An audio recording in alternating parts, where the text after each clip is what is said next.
the urgent measures being taken to ensure the road is rehabilitated, and urgent measures being put in place. All affected residents receive food and basic amenities, and steps taken to ensure that the water from Lake Turkana is reusable for agriculture in the surrounding semi-arid areas. Mr. Speaker, committee received a response from the ministry through the clerk, which I wish now to put before the plenary.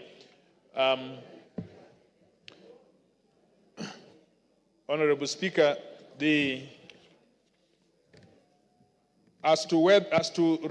regarding the urgent measures being taken for the rehabilitation of the road, in order to reinstate the traffic flow, sections of the road totaling to 3.1 kilometers will be leveled by cutting in hard material under the Upper Eastern Region Framework Contract for handling emergencies. Another 2.4 kilometers between 52 and 54 will be graded under the ongoing routine maintenance contract in order to ensure the connectivity between La Rima and Longayalani towns. As to the part of the long-term solution, the Kenya National Highways Authority is conducting a survey to identify and establish the alternative route between Sarima and Loyangalani town. Honorable Speaker, regarding the urgent measures being put in place to ensure that all affected residents receive food and basic amenities, the ministry, through the rural agency, is only able to assist in ensuring that the infrastructure is motorable and accessible for the teams which donate food and other basic amenities. And lastly, in regards to the steps being undertaken to ensure the water from Lake Turkana is reusable for agriculture and surrounding semi-arid areas, it is important that we state that currently the ministry does not have corporate social responsibility program that is aligned in dealing with the issue of managing water for agricultural use around Lake Turkana. Mr. Speaker, so I submit. Honorable Joseph Lekuton, are you satisfied?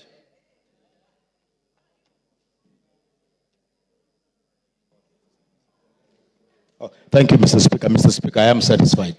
Thank you. Thank you. Honorable TJ Kajwang, you are the one responding to the request by Honorable David Kiplagat. Mr. Speaker, I thank you. I am ready to respond to requests regarding the expansion of Laseru Kitale Kotum Highway. Mr. Speaker, the distinguished member, Honorable David Kiplagat, requested for a statement on 26th of September regarding the expansion of Laseru Kitale Kotum Highway. Mr. Speaker, the statement, the member required information on, number one, measures being taken to address the safety concerns of the residents regarding the dilapidated and narrow state of the highway, the relief measures that the government is putting in place to compensate the families of residents who lost their livelihoods through accidents and result of the narrow state of the road, and lastly, the long-term plans being implemented to rehabilitate and expand the said critical road, including current plans, if any, to secure the external funding for development on the named road. Mr. Speaker, the ministry wishes to respond as follows, that through Kenya National Highways Authority is currently undertaking project preparation for the rehabilitation, which seeks to address the heightened concerns. In the meantime, the agency continues to carry out maintenance and road sections to ensure that the conditions of safety concerns are addressed for continuous flow of goods and services and traffic. Mr. Speaker, regarding the relief measures the government is putting in place to compensate families, the Kenya National Highways has carried out a detailed design of the road. It will be prudent to note that the procurement of works and rehabilitation of the road with financing support of KfW, German Development Bank, is on the advanced stage. Clearance by KF Development Bank for the contract to commence is being awaited. Number 3, additionally, regarding the compensation of the victims of roads accidents, the ministry does not have any information of the accidents that have been caused by narrow state of the roads, but will undertake to follow up this matter.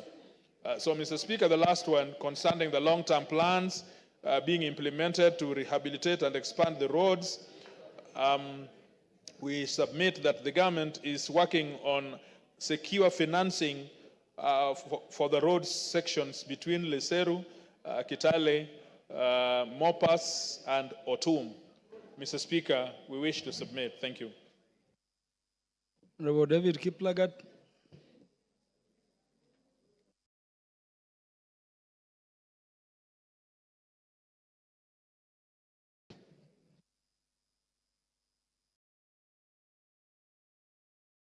Okay, thank you, Honorable Speaker. I would like to thank Honorable Kachwang.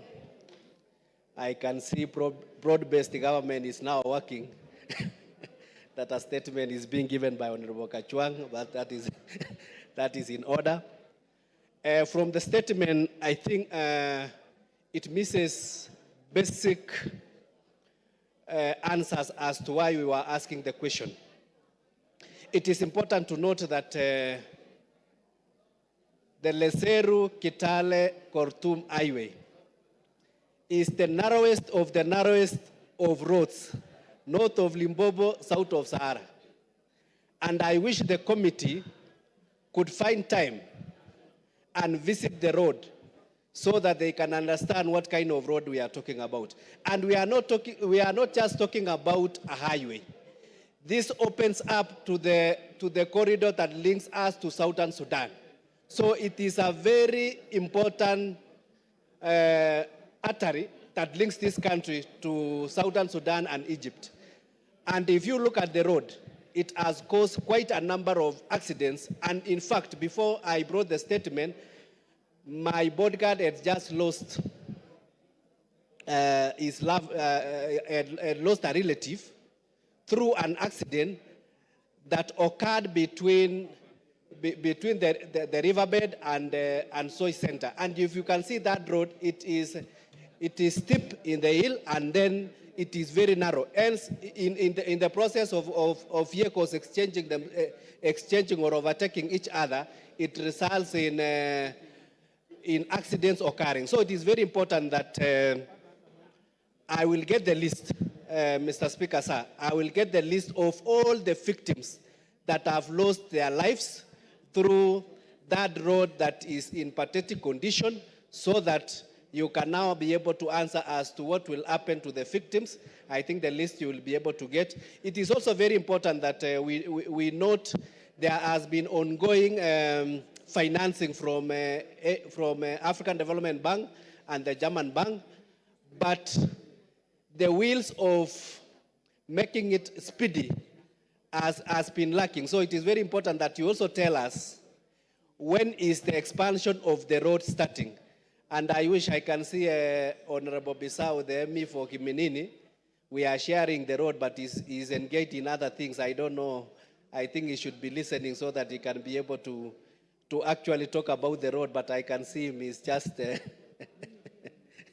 Mheshimiwa Bissau, you should be on this thing because it affects you and it affects me. So it's very important that we get from the chairman of the committee for roads, when is the expansion starting? Because that is fundamental, because every year we have been told that it is going to start and every year it is not starting and we are losing lives. Thank you. Honorable Joanna Ngeno. Speaker, thank you.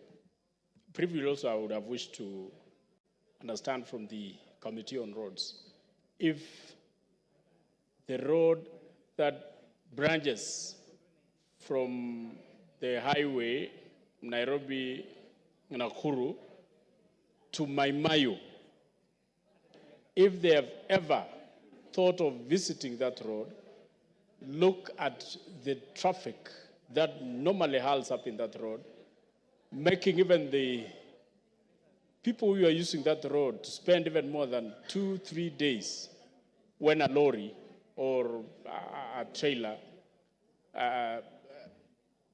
blocks the road. Mr. Speaker, I would wish the committee to visit that road. Think of expanding it, make it dual carriage. And it is only a short distance. It is only between the highway and Maimayu, and we are done. So, Mr. Speaker, I would wish the committee to look into that Maimayu road so that they can do a dual carriage. We have 3 lanes here, 3 lanes on the other side, so that if there is a lorry that has caused accident anywhere, the other passengers, the other vehicles will still move. I thank you, Mr. Speaker. Honorable Kajwang, you can now respond to the Honorable Kiplagat. Mr. Speaker. And you may say something about what the chair for the Committee on Housing is asking, if you have information. Mr. Speaker, I empathize and I feel the member, the distinguished member, Honorable David Kiplagat. It would seem that the question did not arrest the heart of the issues that this member needed to be explained. And I think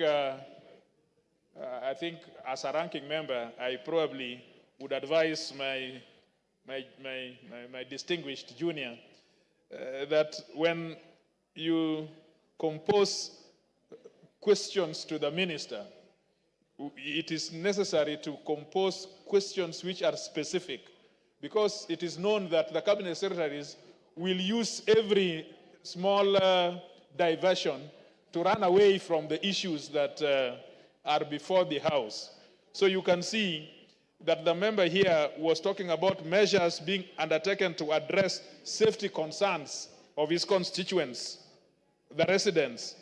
He's talking about relief food being given to members of his constituents and plans for implementation to rehabilitate the roads. Mr. Speaker, it would be nice,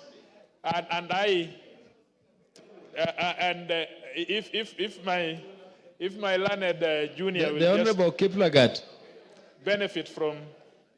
I would have requested you to listen so that Honorable Kajwang, you know, Honorable Kajwang also avoid moving like a river, meandering over issues. There is no member who is junior here. All members are elected. But Honorable Kiplagat, what is it? What is out of order? Yeah, point of order, Honorable Speaker. You know, Honorable Kajwang, I don't know which statement he's reading unless he has a statement from ASAL. I was specifically talking of a road. And what is the relationship between a road and relief food? And to insinuate that Soy constituency, a constituency that feeds the entire country, can be asking for relief food, I think is completely out of order and he should apologize. Honorable Kajwang, you know Soy constituency. I was also in Soy just a short while ago. This is the breadbasket of the country. I think withdraw that, apologize, and continue with the response. Honorable Kajwang, you want to be informed by Honorable Wanjala? No, he's no longer on his feet. You cannot stop him. No, Honorable Kajwang does not want information. Honorable Wanjala, sit down, take your seat. Honorable Kajwang, Mr. Speaker, may I get information from this? Thank you, Honorable Kajwang. Mr. Speaker, I want to inform the Honorable Member that in broad daylight, glaring media all over the country in December, all people in Soy assembled at President's home. They were being given a loaf of bread, a kilo of sugar, and milk, if they were the basket of this bond, this country, why were they assembling it there, getting relief food? Honorable Wanjala, no order. Honorable Wanjala, who are you informing? Honorable Kajwang, you can now proceed.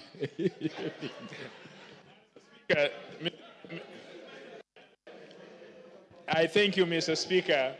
With that information, I undertake. The deputy majority leader, what is out of order in what Honorable Kajwang is doing?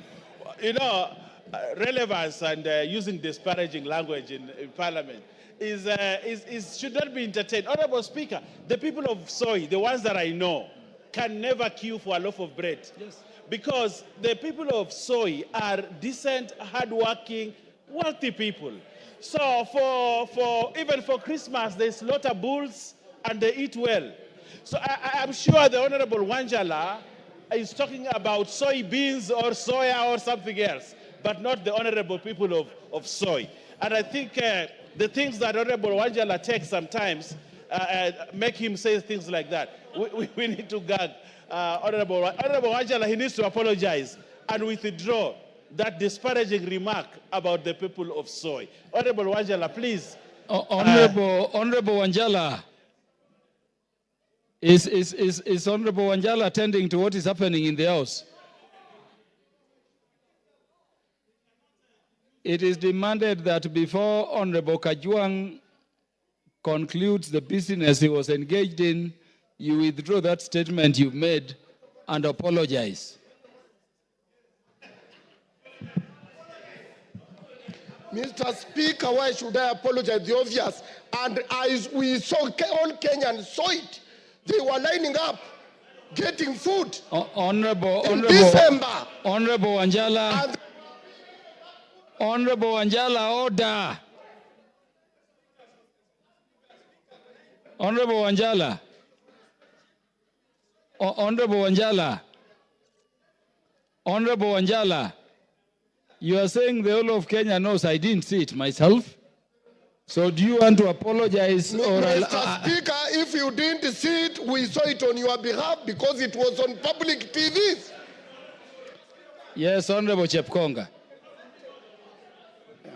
Honorable Wanjala, Mr. Speaker. Honorable Wanjala, remember the provisions on relevance. Mr. Speaker. You may be required to substantiate and there will be consequences. Mr. Speaker, I rise pursuant to Standing Order number 91. Yes. On accurate facts and information. Mr. Speaker, the Honorable Wanjala is my very good friend. But it's very unfortunate that he does not understand the geography of this country. Soy is not in Sugoi. Soy is a different constituency. If he had even taken the liberty to ask me where Sugoi is, I would have told him. But it is not upon me to tell him where this part that he claims. And more importantly, Mr. Speaker, when people are celebrating Christmas, they are not going there because they are poor people. They are celebrating the birth of Christ. Unless the Honorable Wanjala, with his first name, Raphael Wanjala, and I know him as a very good Christian, Mr. Speaker, it would be in good order if he withdraws and not impute improper motives on the Son of God, Jesus Christ. That people who are going to celebrate the birth of Christ are actually poor people. No, we are all very poor in terms of the spirit, Mr. Speaker. And that is the reason why we seek the kingdom of God. Matthew chapter 6, verse 33 says, "Seek ye first the kingdom of God, and all other things shall be granted unto you." Mr. Speaker, this is one of the things that Honorable Wanjala needs to seek. He needs to seek the truth of God first. And all other things, including the one he is seeking for his constituency, if he tells me, Mr. Speaker, I will go to his constituency with, generally I am generous, because the Bible says, give and it shall be given unto you. It is more blessed to give than to receive. And Mr. Speaker, I am willing to go to Honorable Wanjala's constituency with a whole lorry to celebrate Christmas with him. But on this one, Mr. Speaker, he must withdraw. Yes, certainly. The Honorable Janet Sitienei. Honorable Wanjala, just sit down for a minute Honorable and Speaker, listen to the thank you. concerns of your colleagues. Honorable Speaker, thank you very much. I just wanted to say exactly what Honorable Chepkonga has said. I wanted to ask Honorable Wanjala to apologize. That is a celebration, a Christmas celebration, and it's not because people have no food. They have come to celebrate. Wherever you saw them, they had been invited to celebrate the way you celebrate in Budalangi along the lake. That is where you invite people on 26th when they are doing, I don't know what you call it, Boxing Day. You normally have a celebration there. So it is the same way those people are invited to celebrate Christmas. And for your information, Honorable Wanjala, many of those people, 3/4 are from Western. They come to celebrate with us.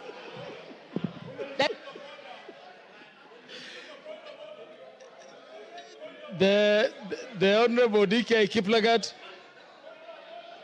Speaker, point of order, Speaker. I think it is important, Speaker, it is important. Order. Point of order. Point of order. I think I need to be heard in silence. It is completely out of order for Honorable Raphael Wanjala, the man who comes from Budalangi, where there are so many floods, that is used to people after being displaced, being given food, for him to insinuate that during Christmas, when the president is meeting his people, that those people have gone to beg. I think it is completely out of order. He should apologize or allow us, the people of Uasin Gishu, the members of Uasin Gishu that are here, to frog march one Raphael Wanjala to go outside. Honorable Kiplagat, you will withdraw that last statement, then we get the response of... Two wrongs do not make a right. You have no power as a member to frog march a colleague. Can you withdraw that from the... or we expunge it? You know I'm also Speaker Emeritus. You know I'm also Speaker Emeritus. Allow me to withdraw after he has withdrawn. No. Just withdraw the last sentence, or I'll order it expunged from the records. Okay, I withdraw from March, but I also want him to withdraw that statement. Yes, so you may sit down. Honorable Wanjala, just a minute, Honorable Wambok. Honorable Bissau, just a minute. Honorable Wanjala, no, just get this. We've had a bit of deliberations on the matter. I want us to go back to the business we were transacting.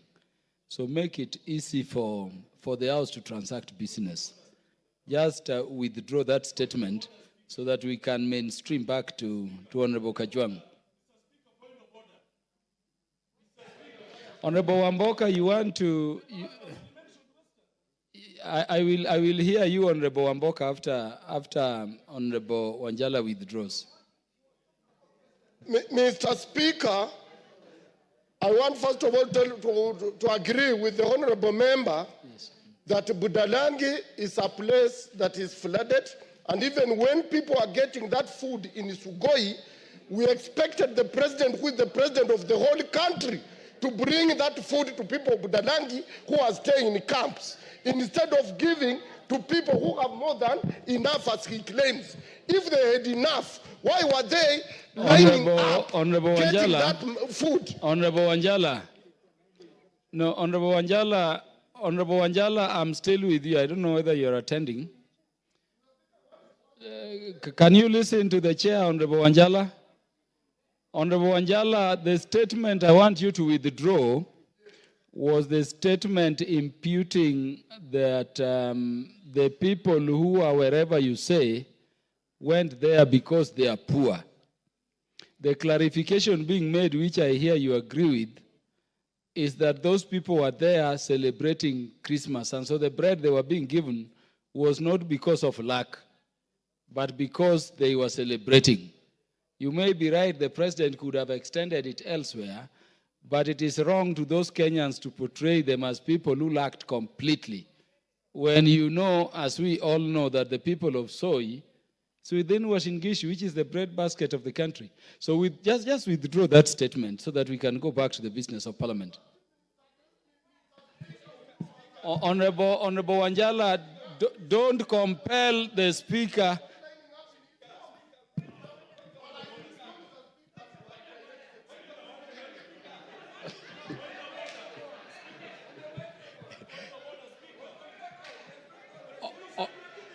Just a minute, members. Honorable Wanjala, did I hear you to withdraw? On record, Mr. Speaker, exactly what you have directed Yeah, is these what are I our have people. withdrawn. These are our people. Let us Yeah, not but make wrong those people who have food should not be lining up at the president's home. Honorable Wanjala, when you withdraw unequivocally. Please just say you withdraw the statement imputing the people of Soy are poor and that is the reason they were being given bread. Or just say you withdraw so that we transact business.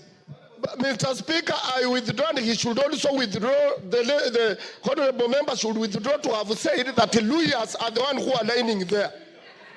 Honorable Wanjala, do I hear you to withdraw the statement you made?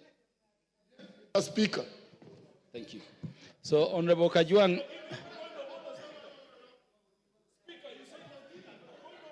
Honorable Wamboka, you want to run the house when I'm seated here? I've decided otherwise.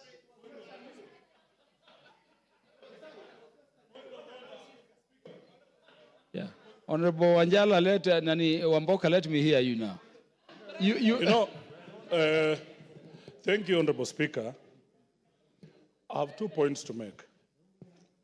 In the same breath, you may order Honorable Sitanei to also withdraw because she was imputing an improper motive on the whole community of the Luya community where I come from, Honorable Speaker. It is not rocket science that Luyas have food, that no Luya begs. It is not rocket science. So whereas you've asked Honorable Wanjala to withdraw, Honorable Sitanei must withdraw on behalf to the entire community and apologize to the entire community of Western. That's my point number one, Honorable Speaker. Point number two. Indeed, Honorable Speaker, the President is the President of the Republic of Kenya. In what Wanjala is saying, Honorable Wanjala, my big brother, if the President wants to call people, no, but this is me. If the President wants to call people, let it be national. Because he is a national president. Honorable I go Wamboka. back to Honorable Member for Tarbu that she must apologize Wamboka. to the entire Luya nation. Honorable Wamboka. No, just a minute. We are already done. Honorable Wamboka, what I heard Honorable Janet Sitanei say is that those Christmas gifts were given to everybody, not because they were poor, and that those everybody included people from Western Kenya, and I find no fault with that. Unless I didn't hear right. And I've not requested you to speak. So there was nothing out of order in what Honorable Janet Sitanei mentioned. Honorable Kajwang, can you take us back to business?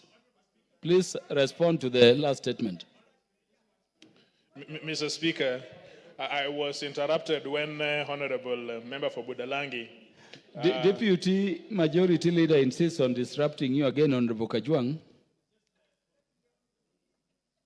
Speaker. Yes. You know, we abide to the standing orders. The standing orders of this House is very clear.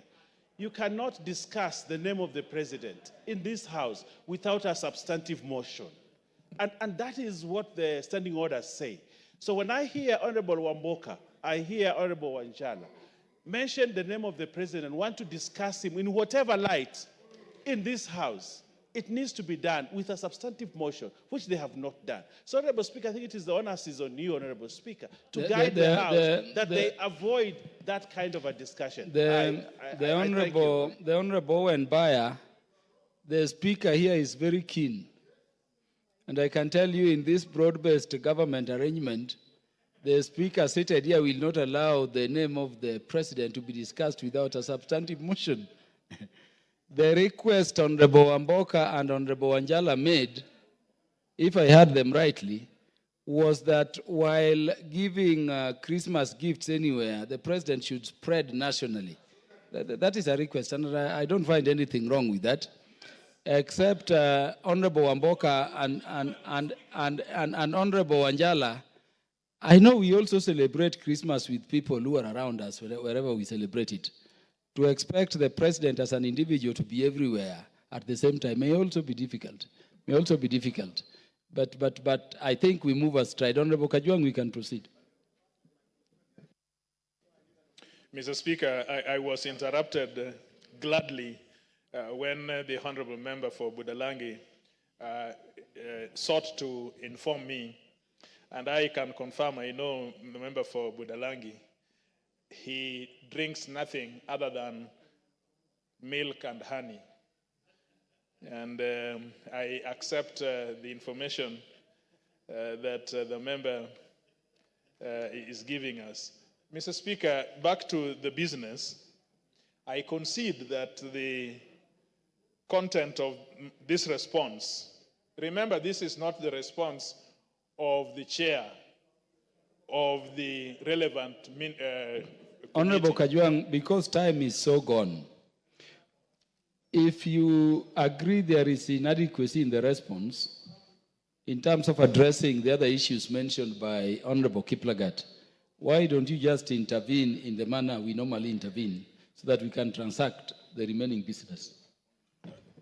Point noted, Mr. Speaker. Mr. Speaker, I was just going to say that I retract these responses, Mr. Chair, Mr. Speaker. I retract these responses back to the committee so that we investigate and interrogate more on these issues, especially on the elucidation by the member that he was going beyond the issues of relief preparedness to the questions on the state of that road. And Mr. Speaker, I would wish to welcome the member. We will invite him properly before the committee. And probably we will also invite the agencies, and we may go there so that we really do justice to these responses. But Mr. Speaker, just allow me to say something about Mai Road, spoken of by the member, Honorable Ngeno. Mr. Speaker, I'm a consummate user of that road. Every time I visit my relatives back in the village. And I think that he has a point that needs to be investigated by this House. But I think that he should compose a question or a statement under Standing Order 42C to give us the leverage and the entry point by which we can call these agencies. I don't understand how that road is that narrow. I don't suppose that there are no engineers that can design a big road, even on those upsetters, to carry several lanes, and that traffic between Mayu and the city should be opened for people who are traveling either to Nakuru or to Narok. Mr. Speaker, I want to invite Honorable Ngeno or any other member who is disposed to bring a statement under 42C so that we can be able to investigate these issues. I thank you, Mr. Speaker. Thank you, Honorable Kajwang. You've become the chair who has spoken for the longest time, responding to statements in the afternoon. On behalf of your substantive chair, the Honorable Macharia. The Honorable DK, I hope you are now satisfied. Honorable Kajwang has promised that you'll be invited to the committee so that you explore those. Yeah, I think now I'm happy now Honorable Kajwang insists of the magnitude of the matter, and I take it up so that at least we can ventilate further so that we can benefit from expansion of that road. But I hope that I wanted to hear from, with your indulgent speaker, you indulge Honorable Bissau, because we are both the victims. And if he doesn't say something, his constituents might be on his neck. Honorable Kiplagat, you don't preside over the House. Really. Yes. Before we continue, let me recognize the following schools in the public gallery. First is Goldfields School from Suna East in Migori County. As the constituency of the minority leader of the House, the Honorable Junet Mohamed.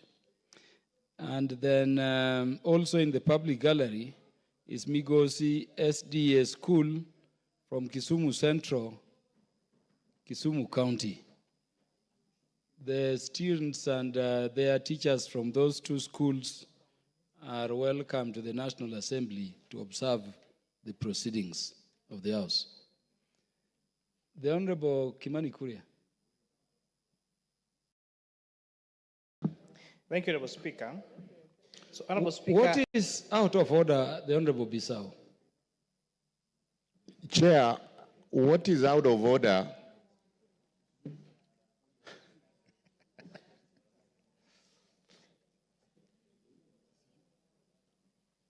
Honorable Kuria, just sit back. Chair, what is out of order? I've been trying to really catch your eye, but it's not been possible. This particular road that Honorable DK is talking about, from Soi, St. Gishu, it crosses into Trans Nzoia, and the first constituency is Kiminini. We've had a lot of accidents because of this poor state and the narrow road. I'm also informed on the pending funding through the African Development Bank that has been pending in Treasury for close to 1 year. So when I try to raise my hand, it's because I also want to show the pains we've gone through as the constituency. And I also realize, Mr. Speaker, the type of answers we've been given by the committee are unsatisfactory. It will be very important on such issues of such magnitude, when we are asking them, especially where we've lost life, we've lost commercial opportunities, we get proper answers. So even the issue of saying that we'll call the committee, we call the agencies, this is an issue that we need to debate in this chamber. So I would request through you, Chair, that Honorable Kajwang, through his transport committee, they give us satisfactory answers and they move fast, because that file is about to be closed and we might lose that funding. Thank you, Mr. Speaker, sir. Thank you, Honorable Bissau. And I'm sorry I didn't recognize that is why you are seeking to catch the eye of the Speaker. I thought you wanted to address the matter of our Western Kenya people on the matter Honorable Raphael Wanjala was dealing with. Take note, Honorable TJ Kajwang, when you invite Honorable Kiplagat, also invite the Honorable Bissau, and of course any member who is affected by that road which goes through to also attend. What is the matter, Honorable Member? Thank you, Mr. Speaker. Just allow me to write on this. It may not relate direct, but we are aware that under Kenya Power, there is a funding on electrification, of rural electrification, under AFTB3. And it stands out that the condition that is required for National Treasury to sign on the financing. Can you raise that, because it is a separate matter? But because of time, the risk is that the information that we are getting is that the time period lapses on Friday, and National Treasury has done nothing. It means we stand to lose out on this particular funding. And the electrification matter. So can you just sit down, take your seat. I will give you a minute or two to raise it after we've done with the Honorable Kimani Kuria had gotten you up, but I want to request you to sit for a minute so that we close this part of parliamentary business. The Honorable Sarah Korere, why are you on a point of order? Mr. Speaker, pursuant to the provision of Standing Order 44.2c, I wish to follow up on a statement that I sought on 26 September. I'm told your mic appears not to be working. Okay. Yeah, so you can now address the House. Thank you, Speaker. Pursuant to provision of Standing Order 44.2c, I wish to follow up on a statement that I sought on 26 September 2024 from the chairperson of the Departmental Committee on Agriculture and Livestock Development regarding the leasing of Agricultural Development Corporation land to a private investor. Honorable Speaker, you will recall that the said statement was seeking details of the private investor that the Agricultural Development Corporation, ADC, leased 15,000 acres of land to in Rumuruti, Laikipia County. A report on the procedure followed by ADC in leasing of the said property, including a report on public participation conducted, if any, and the steps to be taken to reverse the lease if determined to have been prearranged. Honorable Speaker, I therefore seek your indulgence to ask the chairperson to explain why the committee has inordinately delayed the response to this statement that seeks the details of the private investor that the Agricultural Development Corporation, ADC, leased 15,000 acres of land to in Rumuruti, Laikipia County. Considering that the response period of 21 calendar days stipulated in the Standing Order 44.2c has lapsed. And Honorable Speaker, in regard to this, I also want to confess that as I was seated here, I was called by a clerk who purports to be a clerk of the Agriculture Committee. And Speaker, a lot of members will confess that sometimes we make statements which take forever to be responded to. And Speaker, as I was seated here, they even sent me a copy of the purported response, which they claim they will bring tomorrow. But I also want to say, if that is the kind of response they are bringing, I want to warn them in advance that what I've seen is hot air. I don't know whether that is parliamentary, but Speaker, the rush after knowing that I'm protesting the delay of that response to that statement is also leaving, it's questionable. That as I was seated here, they were sending me now, response through WhatsApp of the same statement, which they claim they will bring tomorrow. Is it because I have just protested? And Speaker, I also want to give them a warning that what I've seen, if that is what they are going to bring to the floor of this House tomorrow, they'd rather rethink their stand. Honorable Sarah, your request for statement was addressed to which committee? Is the Chair Agriculture Committee in the House? The Vice Chair? Both of them are not there. The committee chairs are encouraged and reminded to be always in the House, particularly when statements are being made. Tomorrow, rise on the matter, whether or not there will be a response, so that it can be addressed at similar time when similar matters will be addressed. Okay? The Honorable Kimani Kuria. Honorable Speaker, I beg to raise understanding 87.5 concerning a matter about the roles and the structure of the Senate and the National Assembly. And I just read verbatim, Honorable Speaker, starting on number 87.5 reads, it shall be out of order for a member to criticize or call for a question the proceeding the Senate or the Speaker's ruling the Senate, but any debate may be allowed on the structures and roles of the Senate and Honorable Kajwang. Honorable Speaker. As a former Assistant Speaker and a member of the Rules Committee, we may require a bit of your wisdom on the matter Kimani Kuria is dealing with. So, thank you, Honorable Speaker. So, Honorable Speaker, Article 96 of our Constitution provides for the role of the Senate to be as follows. 1, that the Senate represents the counties and serves to protect the interests of the counties and their governments. The Senate participates in the lawmaking function of Parliament by considering, debating, and approving bills concerning counties as provided for in Article 109 to 113. That 3, the Senate determines the allocation of national revenue among counties as provided in Article 217 and exercises oversight of the national revenue allocated to the county governments. And 4, The Senate participates in the oversight of state officers. Honorable Speaker, there's so much loud consultations around me, I can barely pick my thoughts. The chair of the Budget and Appropriations Committee, you could discuss in lower tone with the leadership on your side. Thank you, Honorable Speaker. I was reading the provision of Article 96. So 3, the Senate determines the allocation of national revenue among counties as provided for by Article 217 and exercises oversight of a national revenue allocated to the county governments. And 4, that the Senate participates in this oversight of state officers by considering and determining any resolution to remove the President or Deputy President from office in accordance with Article 145. On the canvas, Honorable Speaker, Article 96 of our Constitution mandates the National Assembly to do the following.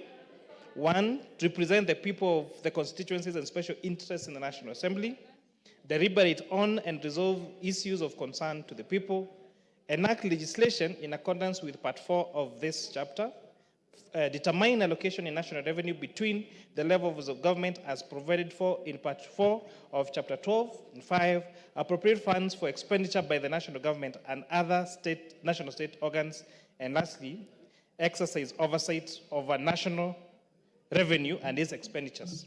So, Honorable Speaker, when you read clearly the provisions of Article 96 of our Constitution, it clearly demarcates the different roles of Senate and that of the National Assembly. However, Honorable Speaker, the past 2 years, as chairs of departmental committees, and as speaking with authority as a chair of the Departmental Committee of Finance and National Planning, we are finding it difficult to carry out our oversight role with our MDAs and sagas around our ministry, Honorable Speaker. Because the committees of Senate are inviting and summoning and to an extent of finding officers and very senior officers in the executive on matters that are not necessarily the mandate of Senate, Honorable Speaker. The Senate should be busy oversighting funds, making sure that our devolution works. But you've seen someone, Honorable Speaker, going to, like even this morning, we had one of our very key national agencies. We found all the senior officers sitting in a corridor at Bunge Towers for more than 2 hours, waiting to be ushered into an ICT committee of the Senate. Honorable Speaker, the matter that the ICT committee was inviting those officers on has nothing to do with the role of the Senate, Honorable Speaker. And therefore, we have seen continuously members of the executive, principal secretaries and cabinet secretaries spend so much time on these committees that they hardly have any time to carry out their roles as implementing agencies in their ministries or attend to invitations done by the departmental committees of the National Assembly, who is the oversighter of this particular agency, Honorable Speaker. And therefore, I would be inviting your guidance, Honorable Speaker, and communication from the Chair, Honorable Speaker, on to what extent should these committees of Senate invite officers from the national government, Honorable Speaker? And how often and what matters? And if, for example, they need the technical experience or expertise of some of these officers, then they should allow technical officers in these particular ministries and state agencies to attend those meetings. But having now to require the Cabinet Secretary for National Treasury or the Principal National for National Treasury to attend a whole day meeting on a matter that relates to an advisory on integration of county revenue system with IFMIS, for example. That is a matter that can be competently answered by someone in the position of a director in the ministry. But now when you require the principal secretary, the cabinet secretary, the commissioner general of KRA, and all the officers, the governor of central bank, and all these officers in this particular meeting, it is not prudent use of time for these officers. It is a breach of the mandate of the Constitution, especially Article 96 on the roles of the two different houses, Honorable Speaker, and therefore I'm seeking your ruling and your communication on this particular matter because it's really affecting the functioning of especially the departmental committees of the National Assembly. I submit, Honorable Speaker. I'll allow some comments on this particular one before the Speaker makes communication. The Honorable Gitonga Murugara, you want to speak to this? Thank you very much, Honorable Speaker. Honorable Speaker, the request made is actually timely because this House has been faced with problems, especially regarding its oversight roles. The problem we have is that the chair of Budget and Appropriations Committee. You are working with members and they are very happy behind you. And they're not even following one side of the aisle. the Could good you thing leave the about House in silence? the good thing about the chairman of the Budget and Appropriations is a very amiable man. So I'm sure the ladies have just found it good to work out with him. But that notwithstanding, we are saying it is vitally important that Senate actually appreciates its constitutional role, because oversight of the national government is given to the National Assembly. And it becomes extremely difficult when the National Assembly has to exercise the oversight role for the Senate to perform the same role by inviting the same members of the government, as a result of which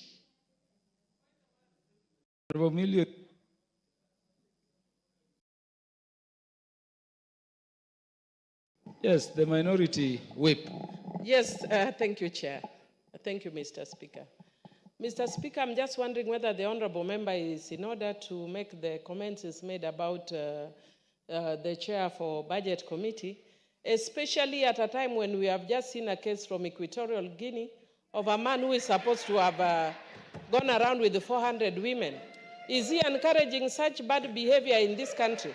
We cannot allow such bad behavior because it is discriminatory against women. Unless it is shown that women can also do exactly the same thing. If we cannot, he is completely out of order. He cannot say such things or do such things. Minority whip, I heard Honorable Murugara to say that the chair of Budget and Appropriations Committee is a very amiable man, and so anybody around him would be expected to be happy. The way the lady members were, by coincidence, the chair of Budget and Appropriations Committee was only in the company of lady members of Parliament at the time. But it was not targeted at women. It was that he's an amiable person and anybody around him would naturally be happy. Honorable Murugara. Absolutely, thank you so much. Thank you for protecting me. I do not. Is this 400 Honorable Naisula is talking about? What did you talk about, 400? Honorable Murugara, let's proceed. Yes.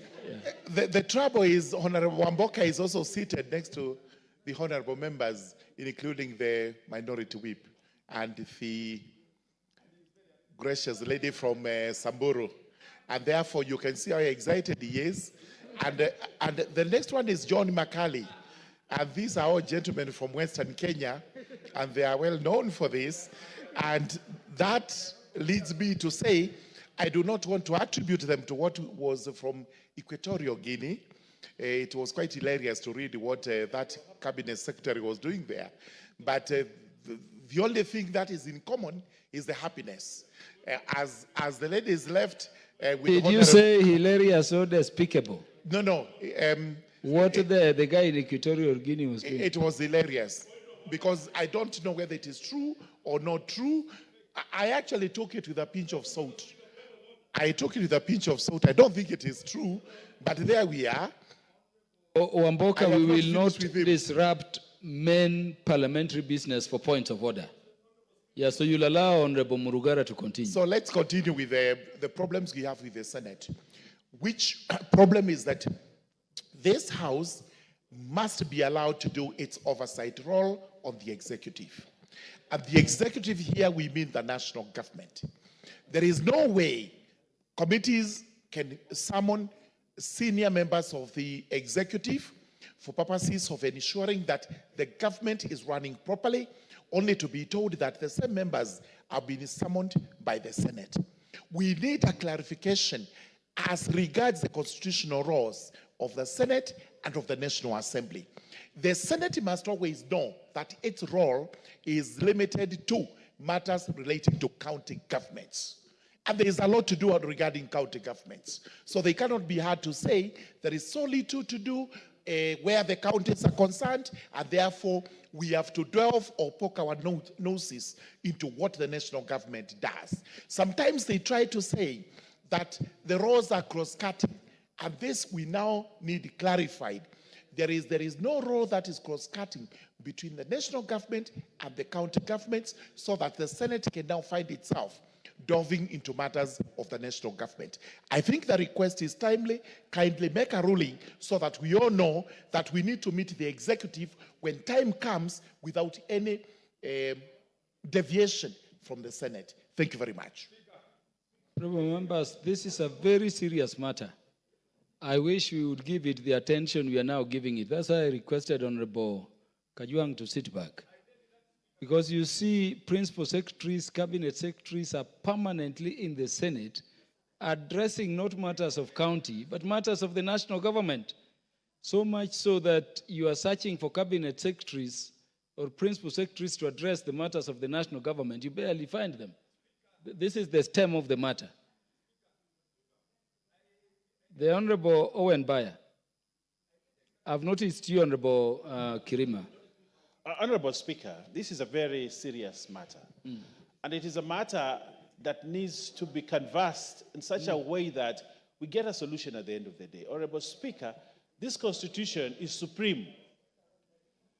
And the supremacy of this Constitution must be respected not only by any other organ, but even the judiciary. Because a lot of these things that the Senate are doing is because of court orders and rulings that have been made by judges who have overreached the Constitution, such that they want to give powers that are vested particularly to the National Assembly, to the Senate. And that is why the Senate always runs to court to get an interpretation and rulings and judgments that gives them authority. Honorable Speaker, the framers of this Constitution did not even put a majority leader in the Senate. They did not do that. The framers of the Constitution, if you look at the Constitution and the way the Senate is formed, there are certain things that they do not have, certain committees that they do not have. But they have gone back, used the court system to create powers for themselves that are not envisaged in the Constitution. And that's why we are in where we are today. Such that they have used litigation in courts to say today that Senate can summon permanent secretaries who do have nothing to do with devolution. But the framers of the Constitution were very clear. The Senate role was about counties and management of counties and to protect counties. That is what the Constitution says. But today, we have a lot of issues in the counties, but the Senate do not look at that. They want to look at work for which was cut for the National Assembly.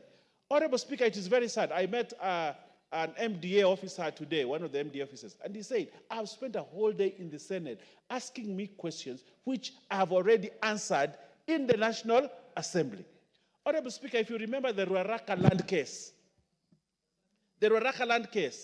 that is where Parliament acted out of character, because this National Assembly had that case, looked at it, studied it, and passed a resolution in this House that the people were culpable.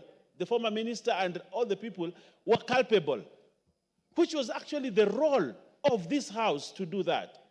But then a senator moved the same thing and requested for a table something in the Senate on the same thing. I was in the Lands Committee then. We deliberated on that matter and we passed certain resolutions which were adopted by this House. Then they have Senate, they take it to Senate, and Senate actually absolves those people. Senate absorbs them. So you have two reports from the same Parliament. But the National Assembly is saying this, and the Senate is saying that. Honorable Speaker, that is where I felt like we are letting down Kenya and this Constitution which we saw to defend. Honorable Speaker, it is important that the Senate sticks to its mandate. And the day the Senate sticks to its mandate, counties will work, they will work properly, they'll be properly oversighted, and we will not have the hemorrhage of money that we have because Senate is active to its role. But because of imperialism, I don't know whether it's imperialism or modern kind of imperialism, they want every time to gnaw and eat into the roles of the National Assembly. Honorable Speaker, we must stop misusing the court. And I think the president once said that when one house takes to court the other house, I think we are missing it. I think this National Assembly has been taken to court many times by the Senate so that they can get powers and infringe on the roles of the National Assembly. Honorable Speaker, this constitution is very clear on the mandates and Article 97 and Article 98 and all those Article 103, 117, all those articles are very clear on who does what. But I want to ask the speakers, and I think the onus is on the speakers, and especially the Speaker of the Senate, a lawyer that of standing, good standing.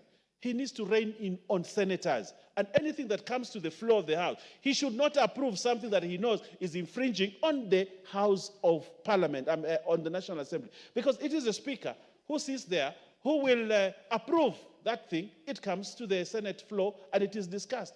I think the Speaker needs to rise above the rivalry, the sibling rivalry of these two houses and stand and say, no, this matter belongs to the... Just like when I bring a matter here that touches on counties, even the clerks will tell me, no, you cannot bring this matter because it belongs to the counties and therefore it has to be discussed in the Senate. I also want to see the Senate also do the same thing. When a matter is taken by a member to a clerk or to the Speaker, he should be able to have the moral authority and the high standing to say, this matter does not concern counties, take it to the National Assembly, Honorable Speaker. And that's the ruling we will require to have so that we are seamlessly aligned, and also to give national government officers time to work.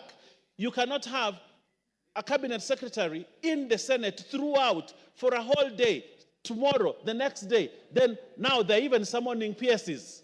They're even here, we shy away from summoning PSs. We summon cabinet secretaries. Senate now has gone to start summoning PSs. Tomorrow, they'll be summoning directors. The following day, they'll be summoning county commissioners. Eventually, they'll be summoning everybody, just because they do not have work. I want to say that. Probably they don't have work. Honorable Speaker, this is a matter we must deliberate, converse on, and get a way forward to stop this duplication of roles between National Assembly and Senate. I thank you, Honorable Speaker. Honorable Beatrice Elachi, there is a time I traveled out of the country and the ambassador was being informed that the Senate committee members of Defense and Foreign Relations were waiting at the airport to be received by him. And I was asking, which is this foreign relations matter between counties in Kenya, for which the Senate would have a committee in charge of defense and foreign relations? May you make your contribution. Thank you, Mr. Speaker. Mr. Speaker, you know, I always thank God that I have been a senator and I've been a speaker. And I see where the weakness in Senate is. It's just one. Their roles are so limited that they will always want to eat into the roles of the National Assembly. That's the truth of the matter. But having said that, Mr. Speaker, and having been in the first Senate, and I know they went to court, there were some interpretations that were done. I think the key issue, first of all, is the two speakers to have a sitting and to agree that sometimes when this matter is very grave and it touches on both functions of the county and the Senate, then you bring in a joint committee to deal with the matter once and for all. And you remember we agreed here to bring our as ministers, our CSs on the floor of the House. And that is all the Senate needed to have done so that they do not continuously, because even if you call the finance minister, and I will tell them today, because I've been waiting for this, that it is unfair and very wrong, ethically wrong, for a senator to abuse completely and disregard this is a CS of finance and just say, and you can even chase him out. It is very wrong. Yet you know very well the function you have called him, it is not on the revenue, division of revenue bill. It is not on county monies. You have called him on issues you have heard on the newspapers and all over, and now they have to come and substantiate whether it is true or not. It is unfortunate, very wrong. And so for me, one of the things I would wish to tell the Senate today, Mr. Speaker, which today we were with a senator somewhere, and I told them this. We agreed as a country to have a presidential system. I have not seen anywhere in America where the Senate will interfere in any matter of the Congress. None. And I told him it is unfortunate that the Senate can interfere in all matters of the National Assembly, disregarding completely their role. That is why we have a challenge right now with governors. Today, if the Senate was functioning, Mr. Speaker, we would be having a law saying the county secretary should now be recruited from their county services board, so that we know very well you have a substantive county secretary than the way the governors are just removing them every 6 months and acting one comes in. That role they've disregarded, they are on this one. And so, Mr. Speaker, as we speak on this, we need a very clear communication that indeed if the matter you are calling a CS, a PS, has no matter to deal with counties, then the CS has a right to write back a letter and tell them this matter in consensus does not at all affect counties on the matter we are doing. That way, we will have some decorum and stop bashing each other on the media. We go on a sitting, you find we are hitting each other with senators. You wonder, and that is why they are just joking with CDF. Even today, I told the member, you have no business saying CDF is a county function. It is not. And we were about to go into some serious conflict, but I just told him, I want Senate to respect the National Assembly the way we have respected the Senate. Thank you, Mr. Speaker.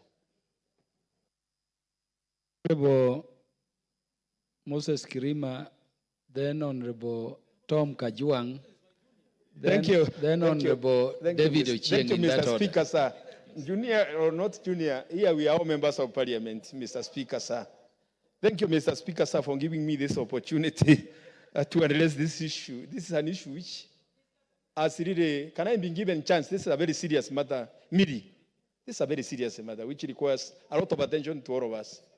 Mr. Speaker, sir, before I came to this August House, I used to practice constitutional law as a lawyer in the corridors of courts. And I used to study the Constitution as it was and the standing orders of Parliament. Mr. Speaker, I used to know at that material time that there is a difference between the laws of Parliament and the laws of the Senate. And I knew very well that the Senate was meant to participate, supervise, oversight, and protect county governments and all issues which are relevant to county matters.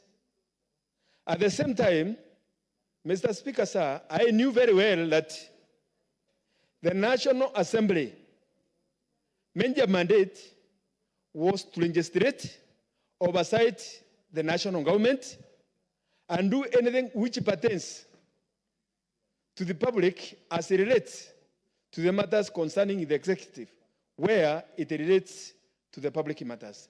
Those are the things which I used to know before I came to this house. When I came here, Mr. Speaker, sir, I realized that from the year 2013, when we came up with bicameral house, the executive, in one way or the other, decided to conjure with Senate to an extent that it allowed or it started cohabiting with the Senate in one or the other to minus or to subtract the strength of this house, the National Assembly, by allowing it to double form the committees, of which committees are not allowed by the Constitution. Because you come and find that the Senate is summoning the Ministry of Education, the minister, and anybody concerned to university matters or higher running institutions matters. At the same time, you come and find that the Senate is going ahead to summon the Minister for Foreign Affairs and the Minister for Defense. One will wonder where the county matters are relating to the defense matters of this country. One will wonder where the county matters are coming together with the university matters. The other day, Mr. Speaker, as we were handling Kenyatta University hospital matters, we found that the Senate was doing the same, and it had nothing to do with the Senate.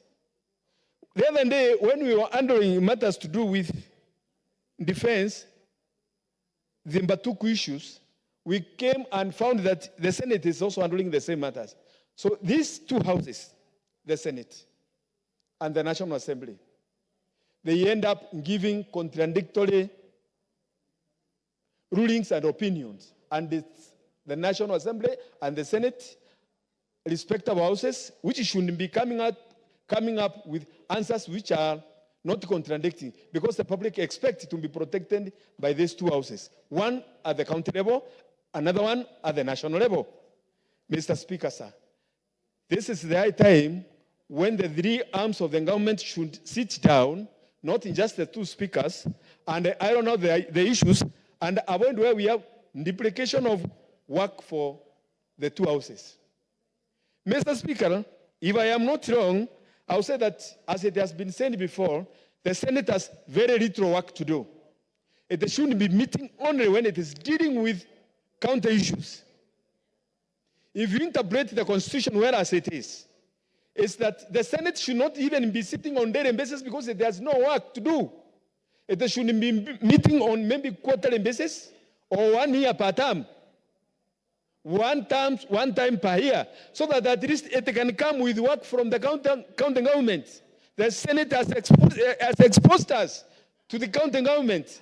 The Senate has failed to play its role to protect the national resources which we allocate to county government, whereby governors have gone all the way. Honorable Kirima, you have 30 seconds to be done.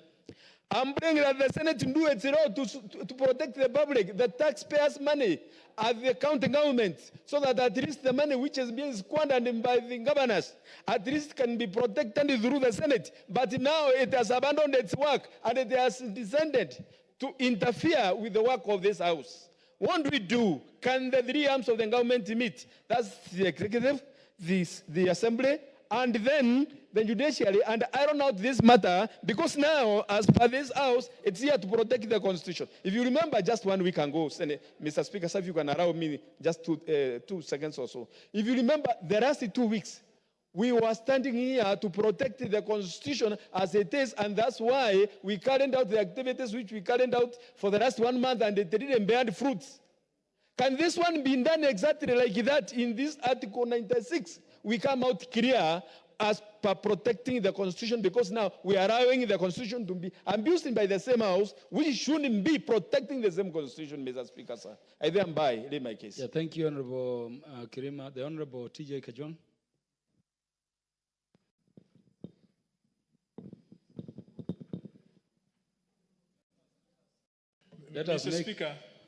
Mr. Speaker, I want to be very brief on this matter.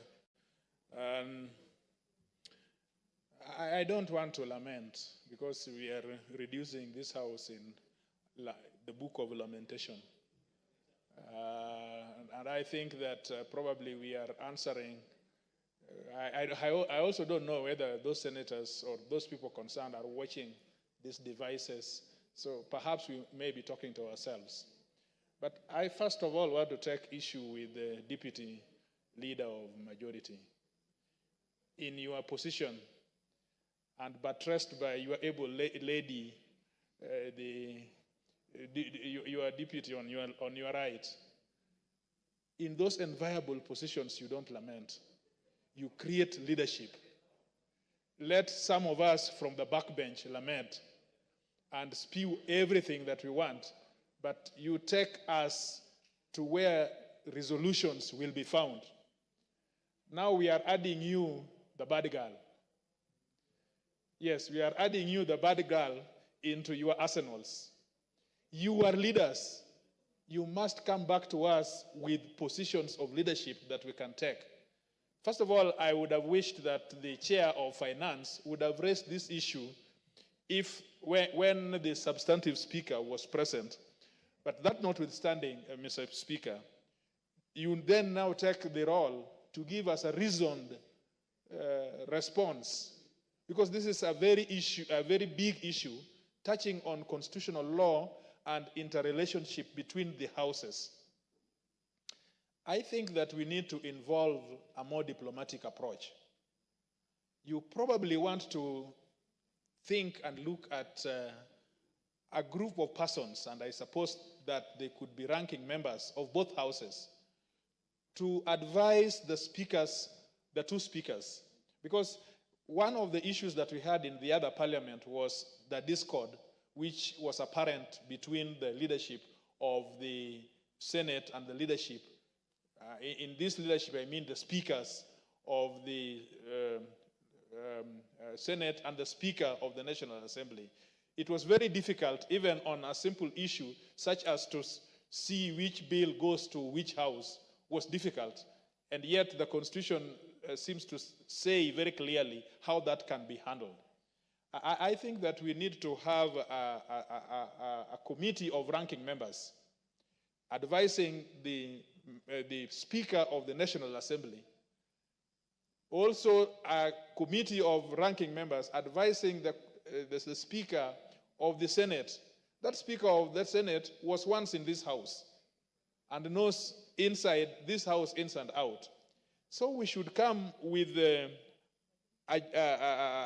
common position that we need to help, number one, devolution, but we also want to help this institution, Parliament, to stand on its own. And we need to come with some bilateral rules, bicameral rules, which then can help us in such issues such as the cabinet secretaries or the executive, how they interface with the Senate and how they interface with Because these cabinet secretaries, when you think about them, who helps them or who process these issues in the Senate? It is the clerk. It is the clerk of the Senate that processes those committee meetings. They are the ones who give them even the rooms. They are the ones who even process those summonses. If we had agreed and if there was a political goodwill, then the clerk would respectfully tell his members that this is not a matter within the purview that can be interrogated by the Senate, or that this is an issue which should be the domain of the Senate and not National Assembly. So when you think about it, it goes beyond membership of the houses. It is also an institutional problem of Parliament, because the clerk of the Senate seems to be antagonistic, or they are ambivalent with the clerk of the National Assembly. You would think that these are two different institutions. But, Mr. Speaker, you know that this is one Parliament, which is in two different houses. So before you reconcile members, first of all, reconcile the institutional arrangement. Because I was in a mediation committee, Mr. Speaker, which has never taken place, trying to find an agreeable text on some Hmong bill, one of those things. And you would see that this was a money bill. It is a money bill, which was processed through the Senate. So you would wonder how that money bill landed on the floor of the Senate if it was not processed by the clerks of those houses. It is the clerk of those houses who approve those bills. And they are the ones here, of course I know here, if I were to bring a bill which is not within the purview of the National Assembly, the clerk will turn me down. In fact, not even the clerk, the staff will politely tell me that this cannot be handled here because the Constitution or the law refuses, does not allow it. And so in that mediation committee, I sought to summon, first of all, the clerk of the Senate to be told why it was processed in the Senate. That was the end of that mediation committee. I have never seen that mediation. I have never been asked to it, because it is the clerks who brings us to these committees. So, Mr. Speaker, as I sit down, this leadership, the ones who are on that row and the ones who are on this row must start that conversation. And we should not lament on this or that.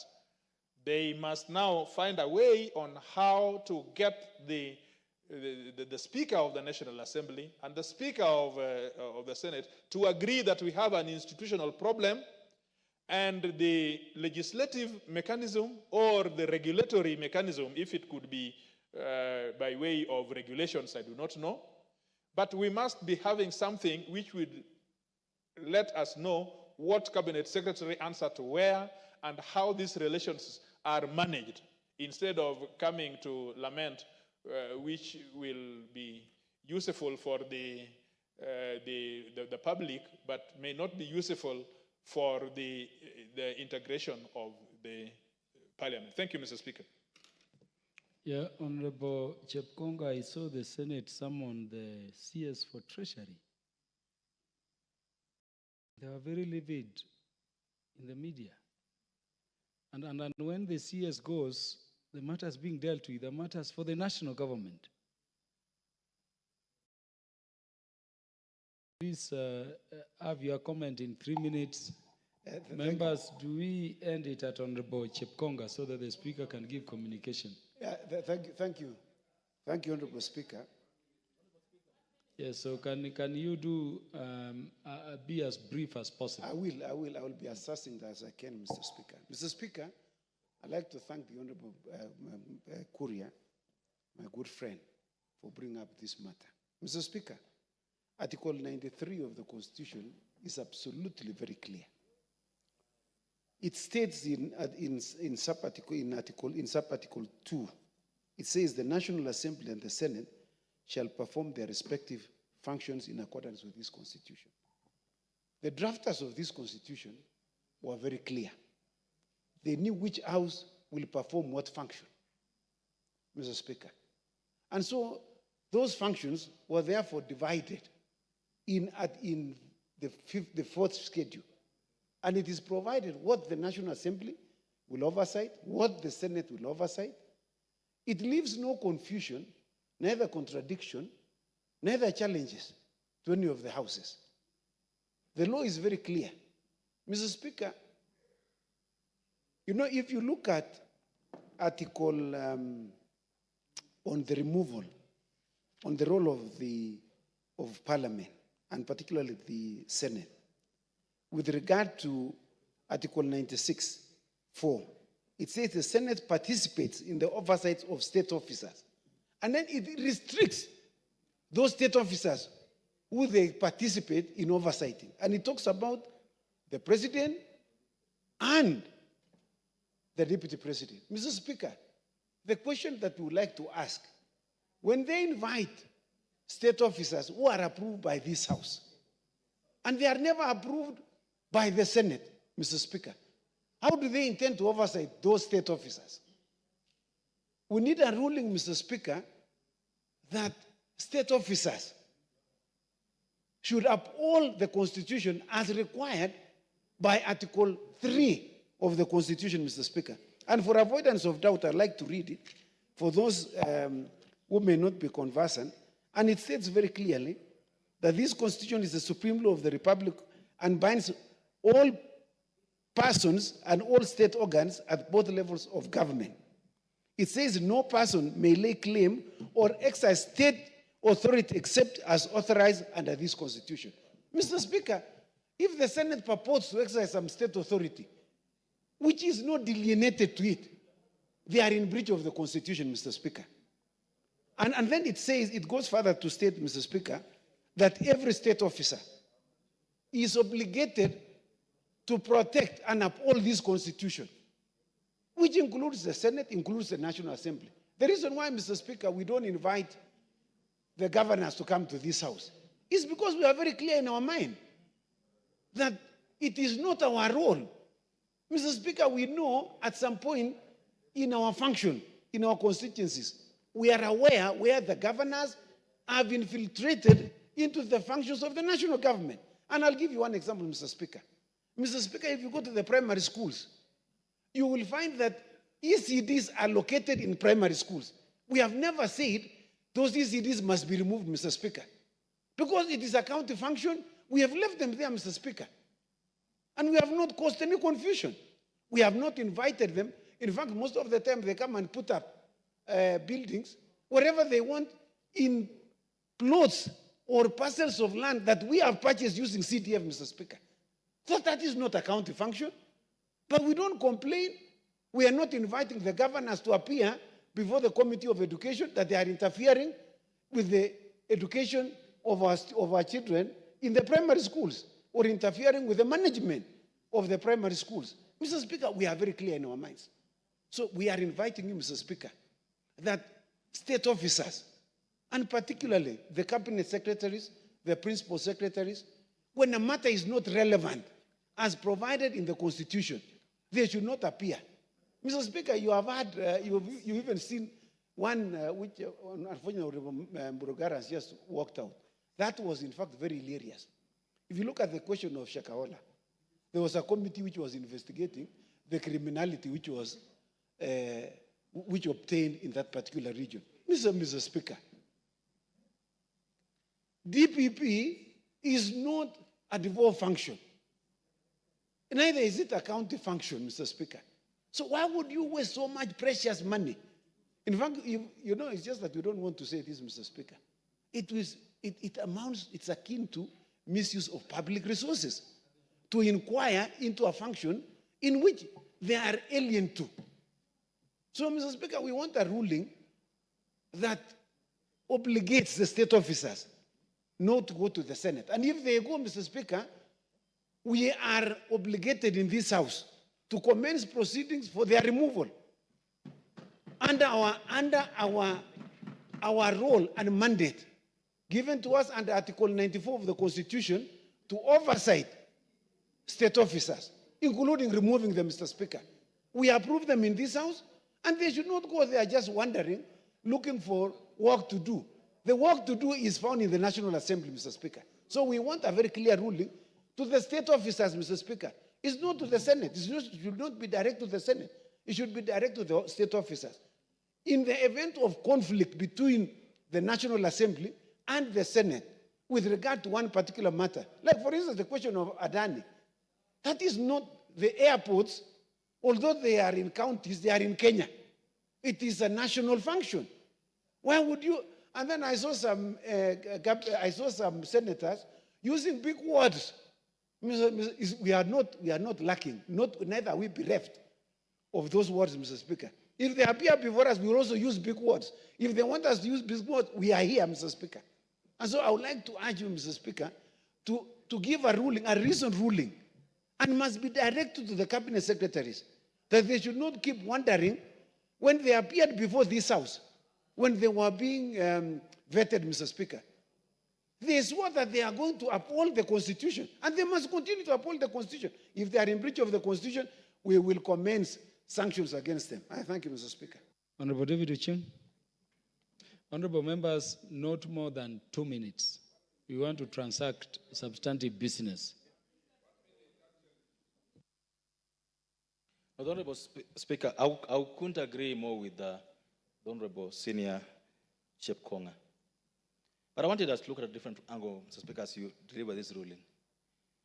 That the Senate, in their thirst and their hunger for fame, their hunger for bonga points, their hunger to look good, have been on a smearing campaign against this National Assembly, Mr. Speaker. And this happens almost every single day, and we've kept quiet. Personally, every time this debate has come up in this floor, I've started with the Senate. For the last 10 years, 11 years, I've always started with the Senate because I believe they have a role to play. But where this is going, Mr. Speaker, we are losing the Senate. For me, it's not the National Assembly. We are losing the Senate because the counties lack laws to guide them on health care. The counties lack laws to guide them on agriculture. The counties lack laws to guide them on water. The counties lack laws to guide them on sports, culture, and youth development. The counties lack laws to guide them on trade, commerce of the counties. That is the issue. The issue isn't not even about this was about between us. It's about the Senate shirking its responsibility, so the counties are running on water, not on oil. That's the issue. That because of the Senate misunderstanding, refusing to understand their role, the counties are running amok. It's not just corruption, Mr. Speaker. I don't believe corruption is the issue about the counties. It's about when we went for Majimbo, the reasons why we decided to go counties. In 5, 10, 11 years, Mr. Speaker, we shouldn't be talking about the counties. And I've just, the other day, I was appointed to be a member of an arbitration committee. We can't be having counties crying for money every year, yet the Senate has not made a law to ensure that they discipline how those counties collect on source revenue and use them. We must hold the Senate to account on its role regarding what the law says, that they must protect the counties. They aren't doing it. They will, for example, I remember in June, the Senate calls people here to discuss what happened in this National Assembly about the young people who stormed Parliament. Shakahola. Oh, exchange rates going down, going to 140. What is their business with that? People are dying in the counties. The cattle cannot be, we need to have the Senate doing its job. We need the counties to work. People want to grow in this country. The Senate must be told in unequivocal words that the Senate must go back to its work as indicated in Article 96 of the Constitution. It's not about sibling rivalry. It's about the leadership of Senate taking the job. The only time we see the Senate talking about counties is if they're impeaching a governor. The only time we hear Senate talking about something is when there's a governor coming on audit issues, and I dare say, extortion. If there's no money being exchanged, you don't see any seriousness in them.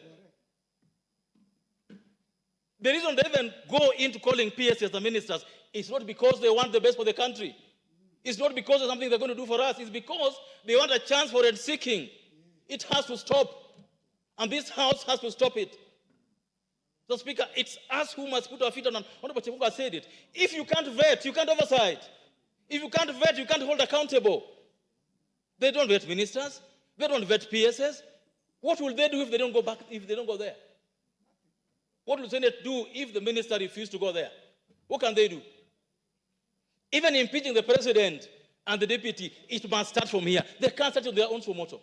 It is the lower house. Always been. Must be.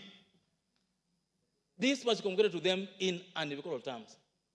If we don't do this, Mr. Speaker, we'll continue this confusion. And the courts are as guilty as charged in causing this mess and confusion. But every time you have a matter, they run to court, the court says to them, devolution was meant to work. And the body set up. And Mr. Speaker, this was supposed to be a specialized institution to help guide, help nudge, help direct how counties work. This isn't a small matter, Mr. Speaker. And I hope our Speaker will treat this with the weight it deserves. As I finish, Mr. Speaker, I also want to give a rider. Honorable Ching, how can you say counties are not being oversighted when in addition to their salary, you passed a budget here for something called Senate Oversight Fund, from which each senator is already receiving over 1.5 million each month? But that's the position, Mr. Speaker, and we've said this before, that the senators are misguided in believing that the CDF belongs to members of parliament. The CDF belongs to Wananchi. No MP is allowed to sign a single thing. No MP receives a single cent from the CDF. God knows that. In fact, this so-called, what did you call it, Mr. Speaker? You called it Senate oversight. It's illegal. Someone must go to court to strike it down. It can't keep going on. It's a wrong thing if you approved it. Because we can't keep bribing senators to do their work. That if you don't give them, oh, they won't pass this. CDF, if CDF goes, David Ocheng will not die. But someone's kid in the grassroots will not go to school. We should stop equating CDF, and I've said this before. We should stop equating CDF to members' allowances. It is not our allowance. It's not our money. We don't touch it. Mr. Speaker, we must stop pussyfooting on this issue of Senate. It has to be dealt with once and for all. And Mr. Speaker, as I finalize, Mr. Speaker, I want to advise. Honorable Kajwang, the Speaker heard Honorable Cheng very clearly, And I can tell you that word is very parliamentary. Thank you. Mr. Speaker, as I sit down, Mr. Speaker, I also want to ask ourselves a question as National Assembly. And I do this with deep respect for fellow members. That when Senate is discussing Shakahola, when Senate is discussing what happened here on 25th of June, when Senate goes about discussing the exchanges of the country, where are our chairmen of committees? Where are our committees? What are they doing? Our committee members and our committees are busy chasing PSS for tenders, for deals. Our chairmen of committees must work for this house, bring business. That's why Senate is getting a room. Because we take too long to summon. An issue happens out there today, we are waiting for the Speaker to direct. It's not the Speaker to direct, it is the committee members and the chairs to take those issues, Shumoto, and bring them to this floor. They are sleeping. We must wake them up. Because the Senate can't keep every day the Senate looks good because they pick on matters that are hot of the day and our chairs are waiting for the Speaker to help them what to do. No, it's not the Speaker's job. We all must wake up and do what the National Assembly was set up to do. I support and I hope we get a proper ruling. Thank you.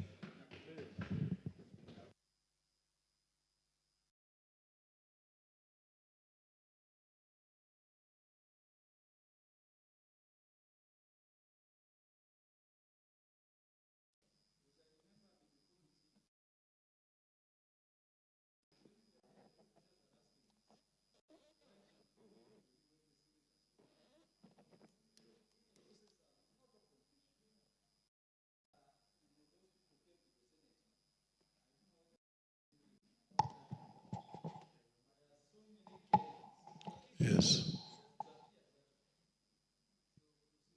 Thank you, Mr. Speaker. Mr. Speaker, I'm actually glad that one of the members talked about the framers of this constitution. They are still alive and I'm one of them. And one of the things that we need to do is to go back to the legislative history of that constitution. One of the institutions that's creating a lot of confusion is the Supreme Court.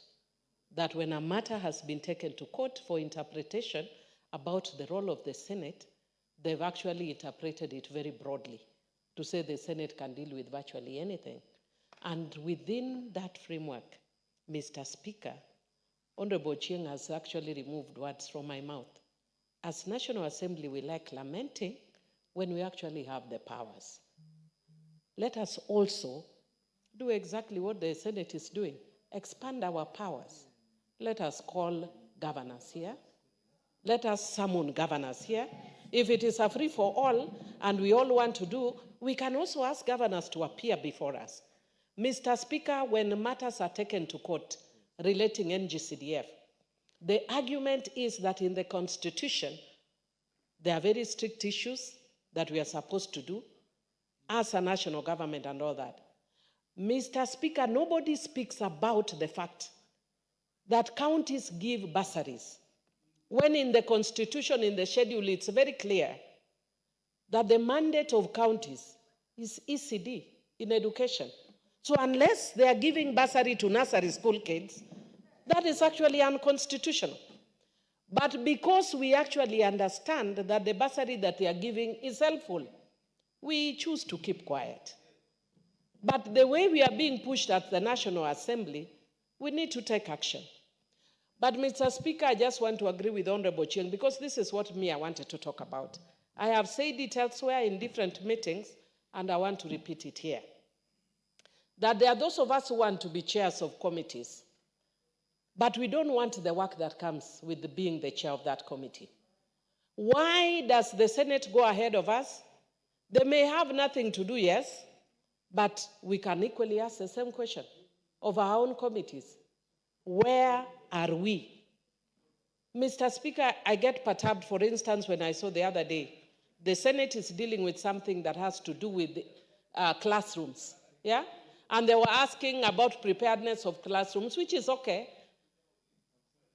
The CS may respond, but who can allocate money in the budget? It's not the Senate.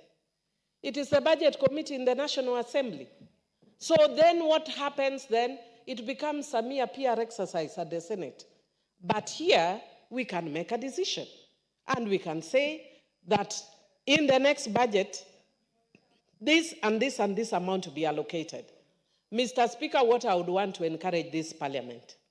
It is unfortunate that the National Assembly and the Senate have this negative relation. And I would want to encourage some form of diplomacy, as has been suggested by TJ, that we need to improve our working relations because we will be more effective when we work and focus on our various mandates to the betterment of the country. And one of the ways that we need to do that, because there's already a legislative framework in terms of the relations between the two houses, we need some subsidiary legislation or some rules or some regulations in relation to how we work. I sometimes empathize with CSS. That you see the same CS has been summoned in the Senate, and then the National Assembly that has that mandate again summons the CS. What time do you think the CSS have to do their work? Recently, I was inviting my good brother Mbadi on my book launch, and I wanted to interview him for a documentary. My people went there from morning and sat until midnight. He was still at work, and he never managed to do the documentary, never managed to come.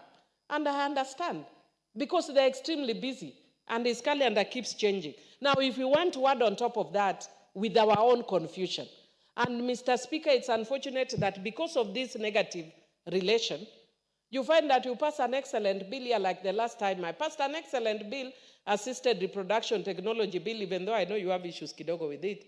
Let me remove kidogo, because I can't mix. But after we passed it here overwhelmingly, it went to Senate, and then the Senate sat on it. When I actually asked the Senate, I was told it's because of the poor working relations between Senate and the National Assembly. The women who need to give birth will not wait for... Millie, yes. The minority whip, you give priority to every bill coming from the Senate. Exactly. Like you don't have business. Exactly, here. Mr. Speaker. We give priority to all the bills that come from Senate and forget our own bills. And that's why I'm saying, let us stop this. Let us move from the book of Lamentation and go to the book of Exodus. Yeah, Exodus is where we will start implementation. So let us move from Lamentation as the National Assembly. And I want to encourage the chair of finance. Please go to the House Business Committee, seek also the leadership of Parliament. And there are some things we don't need to engage with before camera. There are suggestions of how we can ensure that every house does their mandate. We don't need to put them before cameras here. But we will ensure that the cabinet secretaries, let the one for the CS for agriculture go to Senate, let the one for ECDs go to Senate, let the one that has to do with the fisheries go to Senate, in respect of their roles that are covered there. But the ones that have to do with the National Assembly, let us not overstretch those members. Mr. Speaker, with those few remarks, I would want to support but ask and plead with the Parliament. Again, you have talked about the issue of the oversight money. Why are we complaining when we are the ones who passed the oversight money for senators? Let us stop lamentation when we have powers under the Constitution. This House has powers. Let's stop lamenting. No, really, Honorable Millie, you are saying a very important thing. Because people, public officers or state officers are paid salaries so that they can be able to perform their work. The work of a member of Parliament, whether in the National Assembly or in the Senate, is representation, is legislation, is oversight. How does the National Assembly give members of Parliament in the Senate who are already earning salary to do their roles, including oversight, something called Senate Oversight Fund? And what would happen if they now demand legislation fund or representation fund? These are the things really you must be looking at. So I agree with you, we should not lament. But Honorable Watch, you are speaking as the last on this one. 2 minutes each. But allow Honorable Watch to explain to us whether the civil division of the High Court can sue the criminal division and whether the court would entertain such a suit. And why the courts are entertaining suits between two houses of one parliament and they don't see any problem with it. We were dealing with the CDF matter the other day, honorable members. And Honorable Wenbaya, what we saw shocked us. We are there, we have agreed in this diplomacy we are talking about. And when we are ready to proceed on that very last day we should be submitting, the senator sent a lawyer from our own directorate here to say they are opposed to CDF is unconstitutional. Even the judges are asking, what is the problem with this one parliament? So the National Assembly said by Mwendwa, the director of litigation, the senators also said, and there are people all sitting at 5th floor down there. You're like, what is happening here? So sometimes you may be lamenting about courts, but what do you expect a court when one house of parliament is saying the law parliament passed is unconstitutional, and the other is saying it is not? You get what I'm talking about? So this is a very serious matter. Very serious. Honorable Watch address in 2 minutes, then Honorable Mboni 2 minutes, and then we are done. Thank you, Honorable Speaker. Honorable Speaker, I think the difference between us and the Senate is that while we know very well what the Senate is doing that is unconstitutional, they act on things which they believe they want to claim space expansively on, and we do nothing about. We have a legal committee which has representation from very senior members of our House. You have mentioned here bursaries. You have mentioned here, let me add for you, school feeding program. You have also mentioned oversight. Why haven't we gone to court? I think we need to think about that and act on those things that they do that are unconstitutional. Number two, the court recently spoke on an impeachment matter before it, and they said jurisdiction is something that you either have or you don't have. You cannot do it by craft of interpretation. If I were to extrapolate to the courts, and in this instance the Supreme Court, that very same logic, there is either jurisdiction for the Senate to do things under Article 96 or they don't. You cannot, by craft of interpretation, take or arrogate to yourself the role to say that the Senate can therefore do this because everything is security and everything is this and everything is that. I think there is something that we have to bring the Supreme Court and the courts to account. And Honorable Mili has mentioned this. The Supreme Court was never created in order to overreach or to do something that you call activism. Activism in itself. Lastly, what I want to say here in terms of way forward. The Attorney General exists in order to give advice to the government. I have heard two members saying here, let us start also summoning the governors. Let me tell you, the reason that governors will not appear here before you is simple. They know that the National Assembly has nothing to do with devolution. Why then would members of the executive, knowing very well that these roles have nothing to do with the Senate, accept nevertheless to appear before the Senate? We must call these people here and ask them, through the Attorney General, why haven't you developed a cabinet paper or policy that says, Cabinet Secretary, if you appear on a matter that has nothing to do with you, you will be sacked. I submit. Thank you. So, Honorable David Mboni, then Honorable Wilberforce Oundo, lastly. Thank you. Thank you, Honorable Speaker. I think this discussion is very important because I think Senate has forgotten its mandate. And one of these mandates is to oversight the Senate, and the functions of the count is to oversight count governments. And the functions of the count governments are well spelled out in the Constitution.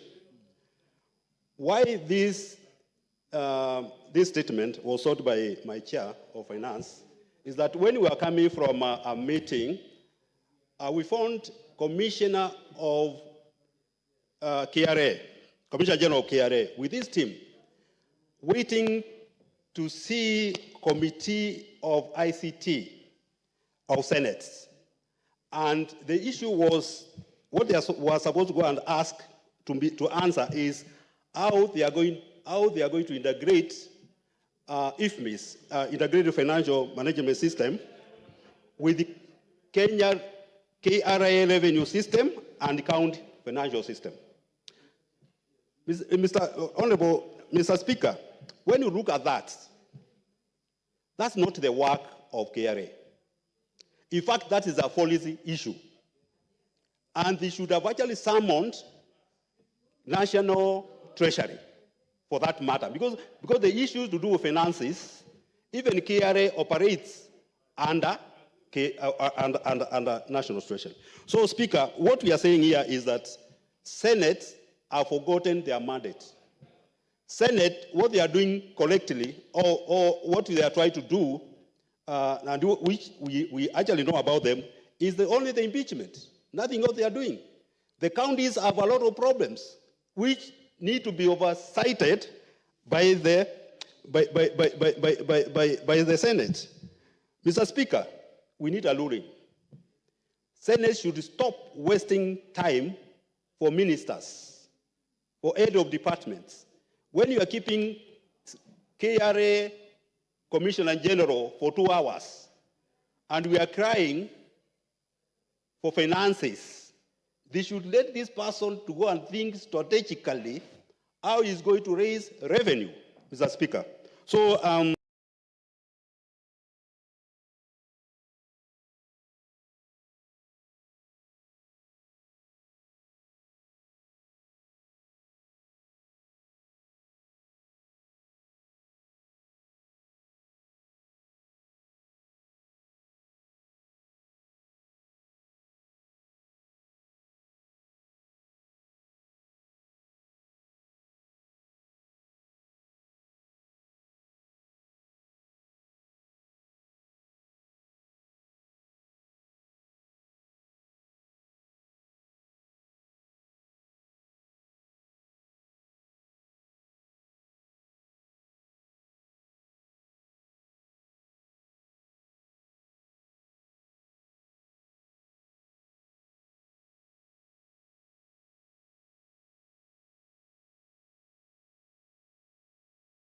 I think you are ruling as a speaker.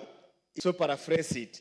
To literally now take up that mandate and seriously have a sitting with the speaker. Now take up that mandate and seriously have a sitting with the Speaker of the Senate and tell him on the face that the drafters of the Constitution, and many of them are alive, intended this and this to be like this.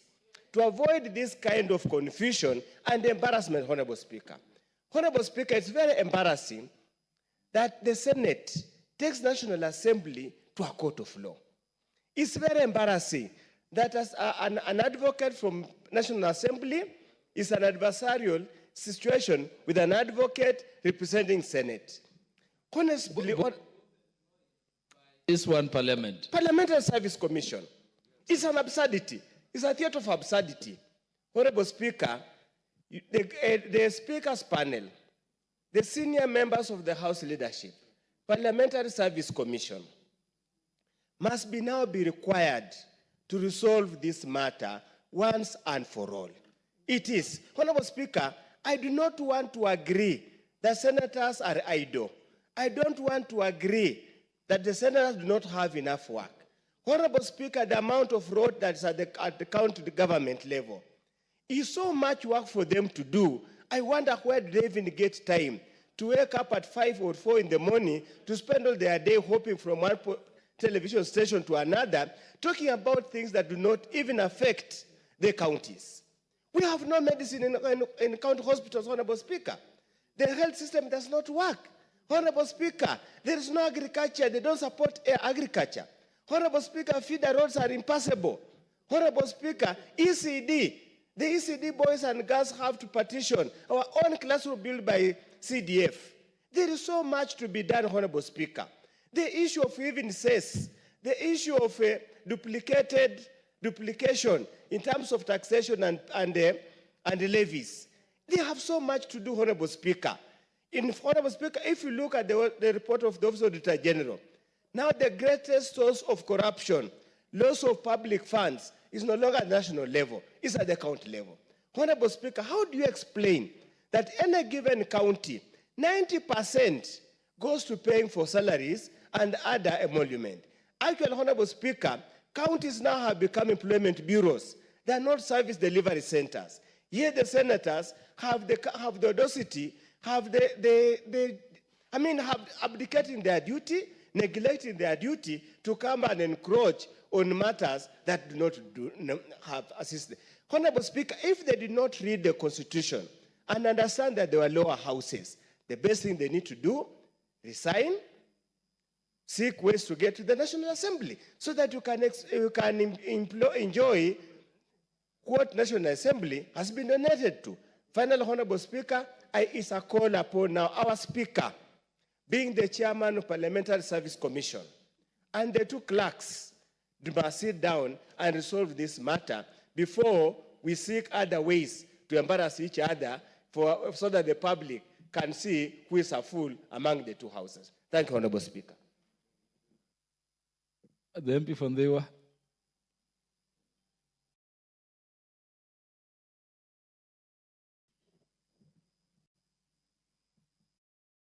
Honorable Speaker, much have been said about this. Let's drain the swamp. It is us who are giving these guys a lot of power. We give them money. We passed it here for oversight, for bursary, for whatever they are doing. What I can say, let's stand for our right and defend it. Because the Constitution is very clear. The Constitution did not envisage confusion at Parliament as an institution. But what is happening here, Speaker, which is very, very costly. One, there's an incident where they went to level 6 hospitals. I'm in the Committee of Health. They have nothing to do with level 6 hospitals. And they summoned them, the CEOs, the PS. So the action must start with the chairs. To me, if I'm a chair of a committee and they jump, I will not let them go. In fact, why are we lamenting when the Constitution is very clear? Why? What is happening now is there are duplication of services. They do what we do. It's not that they have no work to do. No. Their behavior is very definite and deliberate. In fact, it is corruption at work. Why should they neglect their turf and come here? It's questionable. So we have duplication, which is very costly, and wastage. We also have confusion, which is deliberately causing. Dignity of the House as a Parliament is at the lowest in the eyes of those who we oversight. Remember, we get quarterly reports every 3 months. And then they call them without any report. And lastly, which is very, very serious, Mr. Speaker, when as a House we know our rights, really, why do we step aside and start lamenting? Why can't we stand and defend our right, defend our stuff? And it comes to one thing, drain the swamp. Thank you, Mr. Speaker.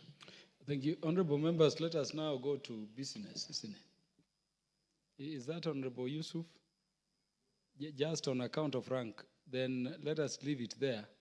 I see we are approaching 6. We've not gone into substantive business at all.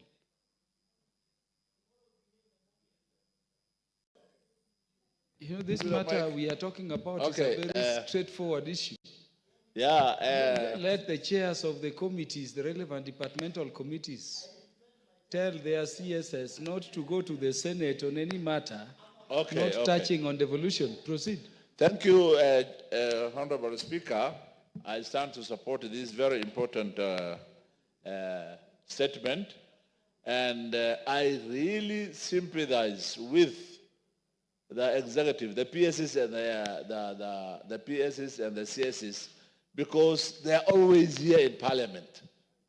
They are now forced to do their work in the evenings and late hours because they're either here responding to a parliamentary committee here or a Senate committee. Unfortunately, through my observation, I've realized that they give priority to the Senate committee. It has happened to me when I called an institution, and at the same time, it was called by the Senate. Then the head of that institution tells me, you know, I'm going to the Senate, I cannot come to you. And when I told him, look at the Constitution, where is the mandate? Whose mandate is this? Is this the National Assembly or the Senate? But you know, the Senate says this, that, and that.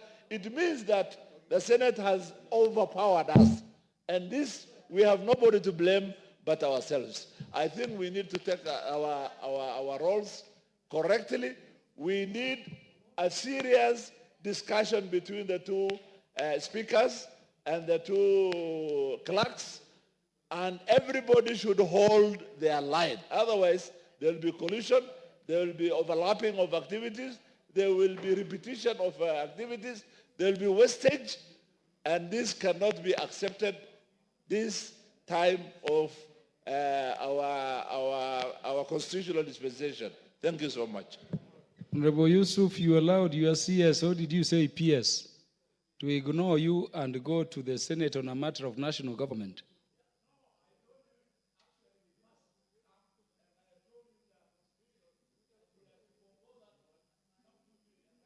I'm happy he did. If he refused, remove him to remind the CSS and PSS that you are the ones with powers over them, not the Senate. Yeah, honorable members, let us leave the debate at that. No, Honorable Kawanjiku, let us go to the next order. Next order. Let me communicate before the next order is called that you've raised very serious issues regarding this particular matter which has been brought before the House as a point of order by Honorable Kimani Kuria. The substantive speaker will give a well-considered decision on it by way of a communication when that communication will be ready. Thank you. So next order. Order number 8, the Kenya Roads Board Amendment Bill, National Assembly Bill number 18 of 2024, second reading. This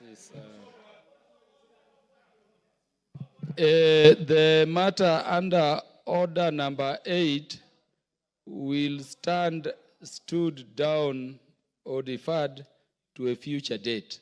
Next order. And honorable members, be notified. Reaching or repeating point of order necessarily is itself a disorderly conduct, and it can cost you very heavily. It can cost you very heavily. I don't want to go that direction. Let us keep to the business of the House. Next order. Order number 9, motion. The first report on the implementation status of House resolutions on committee reports and public petitions. This one is for resumption of debates. The balance of time is 2 hours, 12 minutes. Who is speaking to this? The Honorable Adanaji. The Honorable Adanaji. You want to speak? No, I don't want to speak to this. To the matter under Order 9. Yes, the Honorable Ferdinand Wanyonyi. The Honorable Minority Whip. Minority Whip, we are on the matter under Order number 9 in the motion. I'm seeing your request here. Do you want to speak to this one?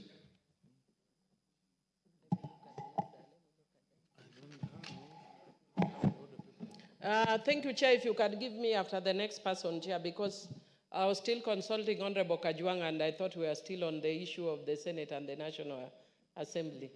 You know, we traditionally come from the same area, and we are consulting something to do with the 10th of this month, which I'm sure you are also familiar with. And so if you can give me after the next person has spoken. Thank you. Thank you, Minority Whip.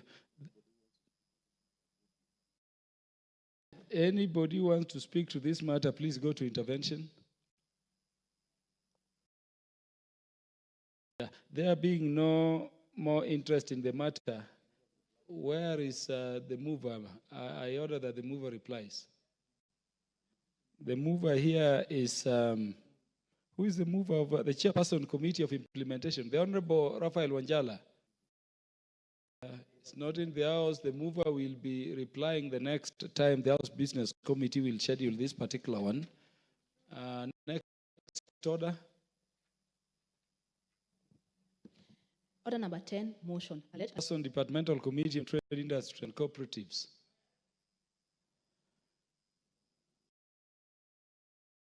He has not been in the House the whole of today. I've never seen the chairperson for the relevant departmental committee. This particular one will be deferred to a future date. Next order. Order number 11, the Universities Amendment Bill, National Assembly Bill number 38 of 2023, second reading. Yeah, the chairperson, Public Investments Committee on Governance and Education. We're ready to move.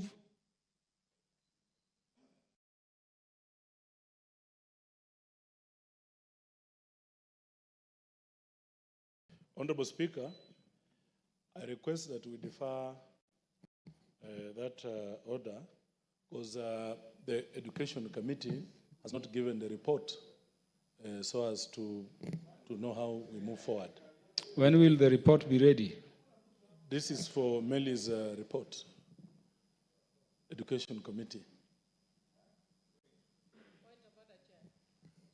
Are you saying it is the Education Committee to process this bill for purposes of second reading? The move of the bill. Yes, so it is the Education Committee to do so. Committee. Education Committee needs to table a You're report right. in this House. You're right. Honorable Speaker. On your request and with that information, the matter under order number 11 is put it deferred on to Thursday. a future date when it will be scheduled by the House Business Committee. Next order.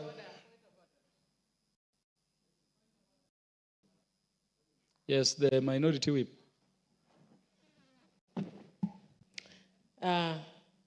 Thank you, Mr. Speaker, especially also the majority side, that you need to take this issue seriously. If you have chairs of committees that are not doing their work, they're the ones who are making the National Assembly look bad, and they're the ones that are enabling Senate to come on and take on our work, and then we come here and complain. Right now, we have just gone through 3 orders that relate to committees, and the chairs are not there. Mr. Speaker, this is totally unacceptable. Yes, there are many members of the committees that can do that task. This is not taking work seriously, and I would want to of doing their work. On our side, we have very many members who are willing to take up that work. Thank you. The Honorable Undo can lead a committee. The Honorable Bissau can lead a committee. The Honorable TJ Kajuang represented the chair, is chair of Transport Committee here very well. So I cannot agree more. The Honorable Millie. Next, Honorable Millie. Next order.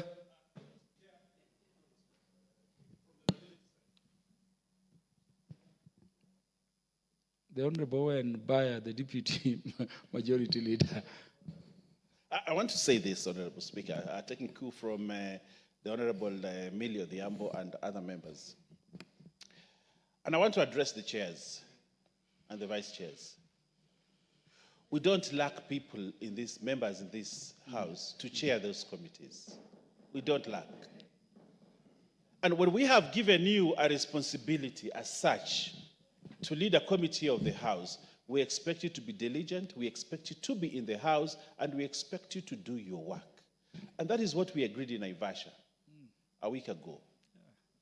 The chairs will be in this House, but I want to send a strong warning to chairs that we will not continue to condone their absence in the House.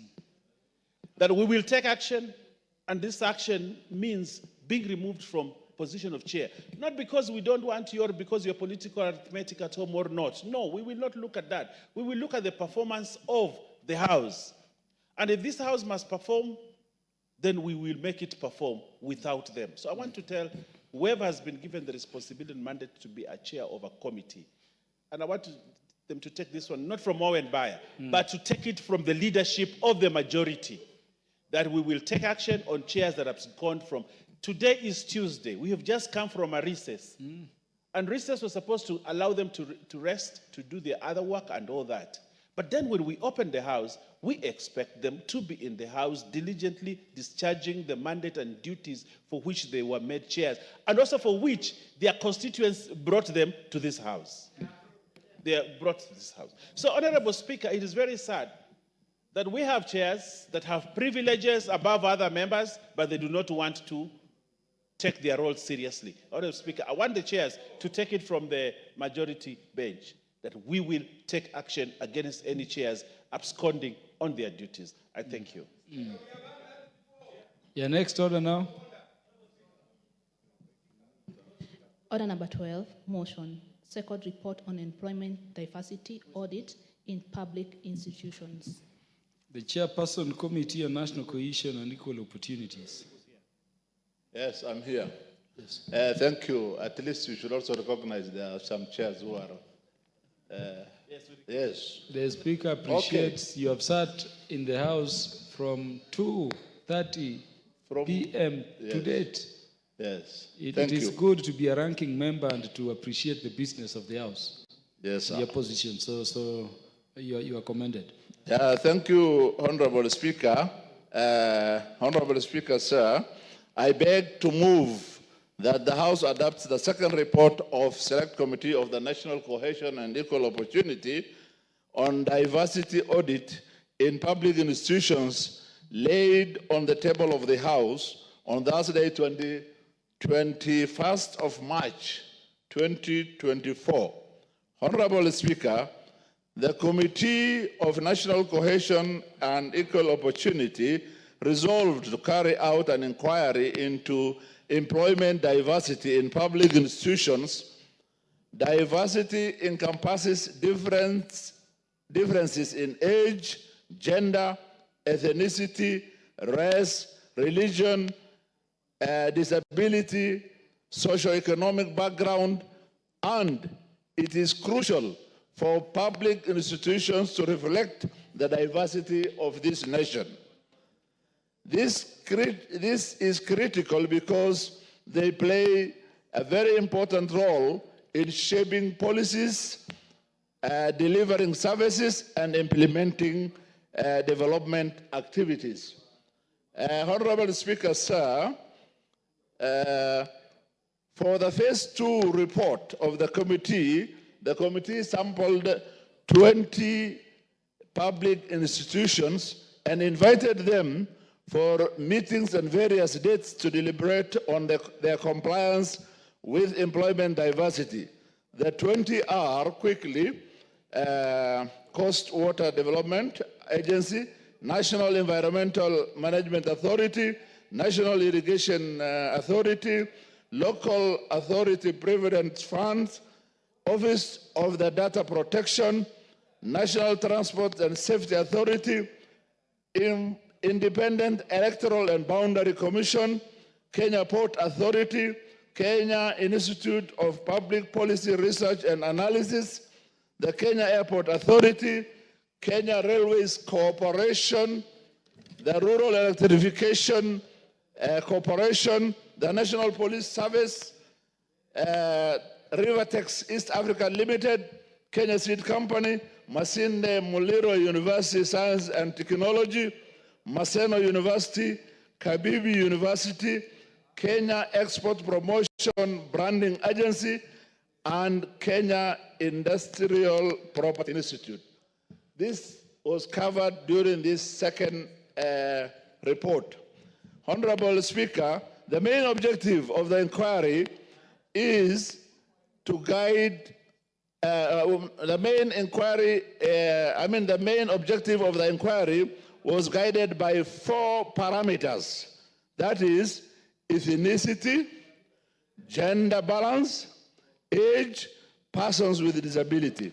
The committee asked specific questions related to the various parts of the Constitution in terms of compliance with the Constitution as far as these organizations are concerned. The committee, in examining activities and administration of all the state departments and statutory bodies insofar as the related rights and welfare of persons with marginalized on basis of gender, age, disability, health status, ethnic and cultural or religious background is guided by the Constitution of Kenya in the following statutes and regulations that are undertaken.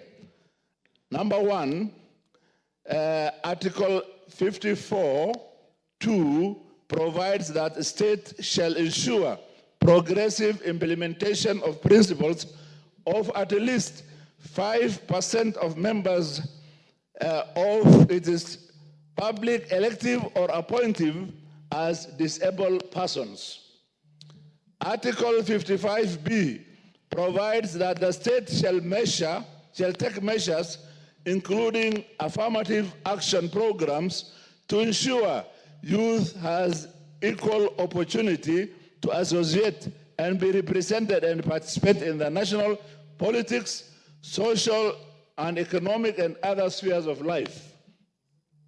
Article 56(c) provides the state shall put in place affirmative action program designed to ensure minority and marginalized groups are provided with special opportunities to access employment. Honorable Speaker, sir, Article 232(1)(a) provides the value and principles of public service that includes affordable, adequate, and equal opportunity for appointments, training, advancement at all levels of public service of men and women and members of different ethnic groups and persons with disability. Honorable Speaker, the committee is further guided by Section 7 of the National Cohesion and Integration Act number 12 of 2008, which the committee is now looking at in terms of repealing that constitution to a new one. Honorable Speaker, looking at all this, if I start with ethnic communities representation,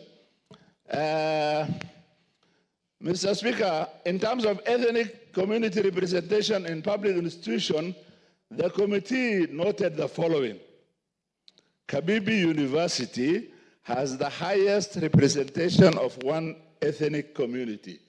That is 76.2% Luya community. Kabibi University. Kibabi University, yes. 76.2% Luya community. 12 institutions have been dominated by the Kikuyu community, and they include the National Environmental Management Authority, the National Irrigation Authority, Office of the Data Protection, the National Transport and Safety Authority, Independent Electoral Commission, the Kenya Institute of Public Policy and Research Analysis, the Kenya Airport Authority, the Kenya Railways Corporation, Rural Electrification and Renewable Energy, the National Police Service Commission, Kenya Export Promotion and Branding Agency, and Kenya Industrial Property Institute. Those 12 institutions are dominated by the Kikuyu community. Three institutions, namely the Local Authority Provident Fund, Rivertex, East Africa, and Kenya Seed, is dominated by the Kalenjin community. Two institutions, namely the Coast Water Development Agency and the Kenya Port Authority, is dominated by the Mijikenda communities. Two institutions, namely Musinde Muliro Science and Technology, and the one I've already said, are dominated by the Luo communities. Maseno University is dominated by the Luo communities. So looking at the compliance with the 2/3 gender rule, the committee noted that out of the 20 institutions, 7 have adhered to the 2/3 rules. We congratulate the 17. The 17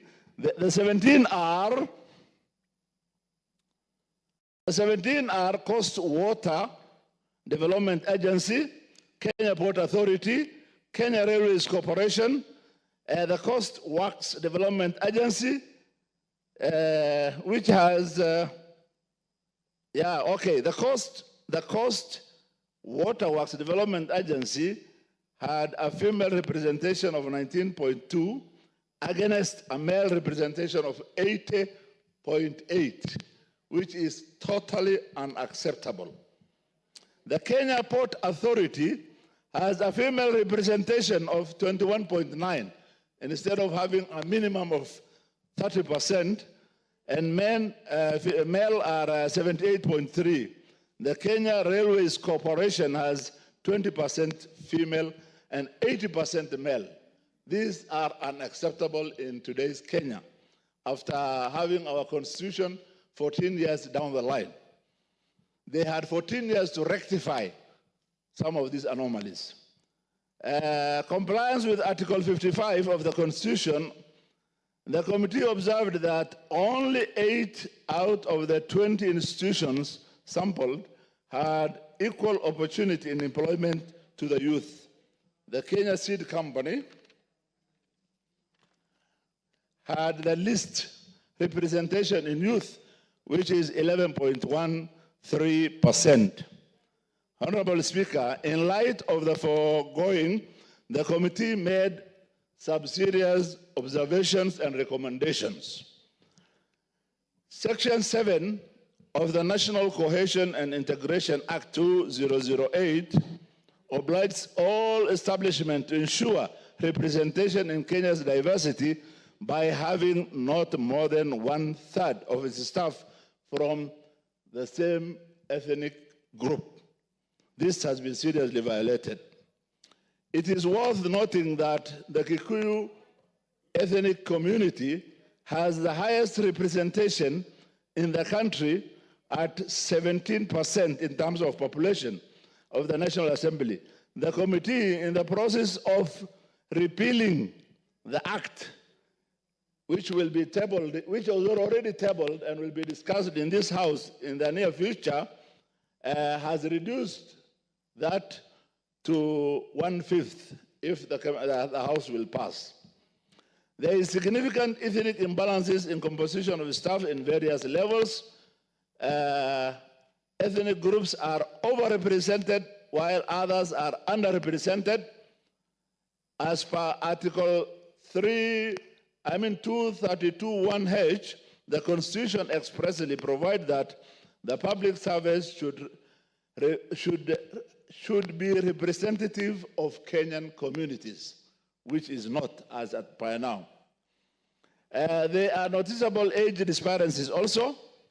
Also, when it comes to board members, although the employment of board members or the selection of board members is different from normal staff, the board members of public institutions are not recruited in the same manner. However, it is worth noting that the composition of the board members is from the highly represented communities in the country, and there is usually very little diversity within the board members in terms of both ethnic representation and in terms of gender balancing.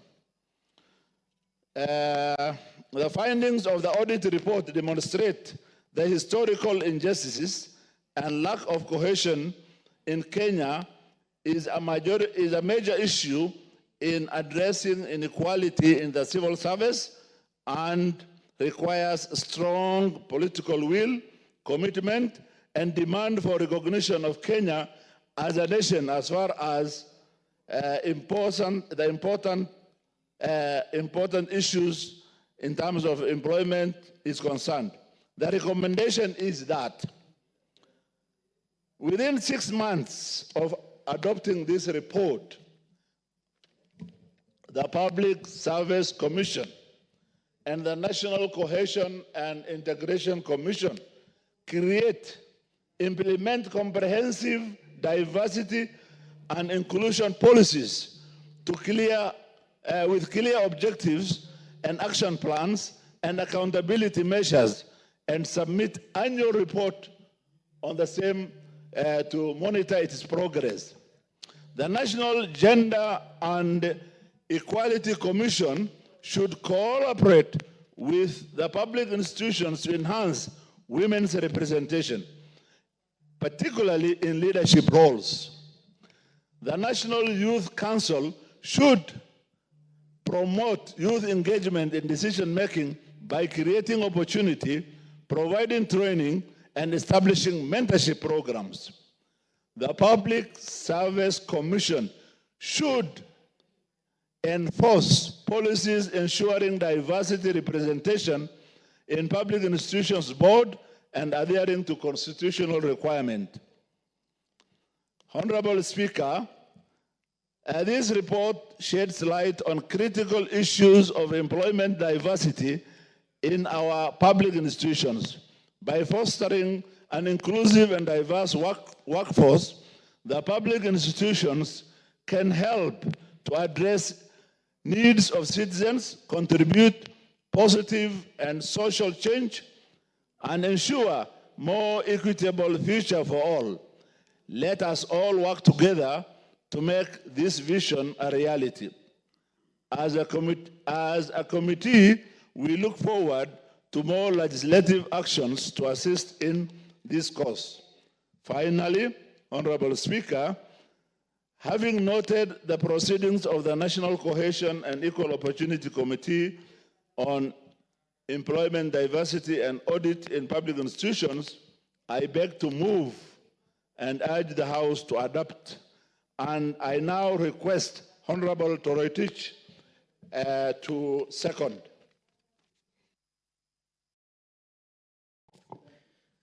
The Honorable Timothy Toroitich, the great MP for the great people of Marakwet West. Thank you. Thank you, Honorable Speaker. Honorable Speaker, I rise to second the second report on employment diversity audit in public institutions as moved by Honorable Yusuf. Honorable Speaker, before I speak on a few issues with this report, Honorable Speaker, I wish to associate myself with what Honorable Millie Odhiambo has said. The reason why I'm seconding this report, Honorable Speaker, is because there is no member of the committee who is before the floor of this House to support the chair of the committee to prosecute or to second this report. Honorable Speaker, it is unfortunate. The minority whip, did you hear Honorable Timothy Toroitich? Honorable Speaker, I said I rose and I want to associate myself with the sentiments of Honorable Millie Odhiambo, who say that the chairpersons of this House must be here. Honorable Speaker, I was chosen to support or to second this report, and I'm not a member of this committee. I've just been pointed because there was no one from the committee to second the report. Honorable Speaker, the other time, when we were impeaching the Deputy President of the Republic of Kenya, this House was full. Honorable Speaker, this report is a fundamental report that speaks to issues of regional balancing in employment, issues of ethnicity in this country, Honorable Speaker, that we must be able to deal with as a House with finality. Honorable Speaker, I have read the Constitution and I've read this report. Honorable Adan, what Honorable Timothy is saying is very serious. Who are your committee members?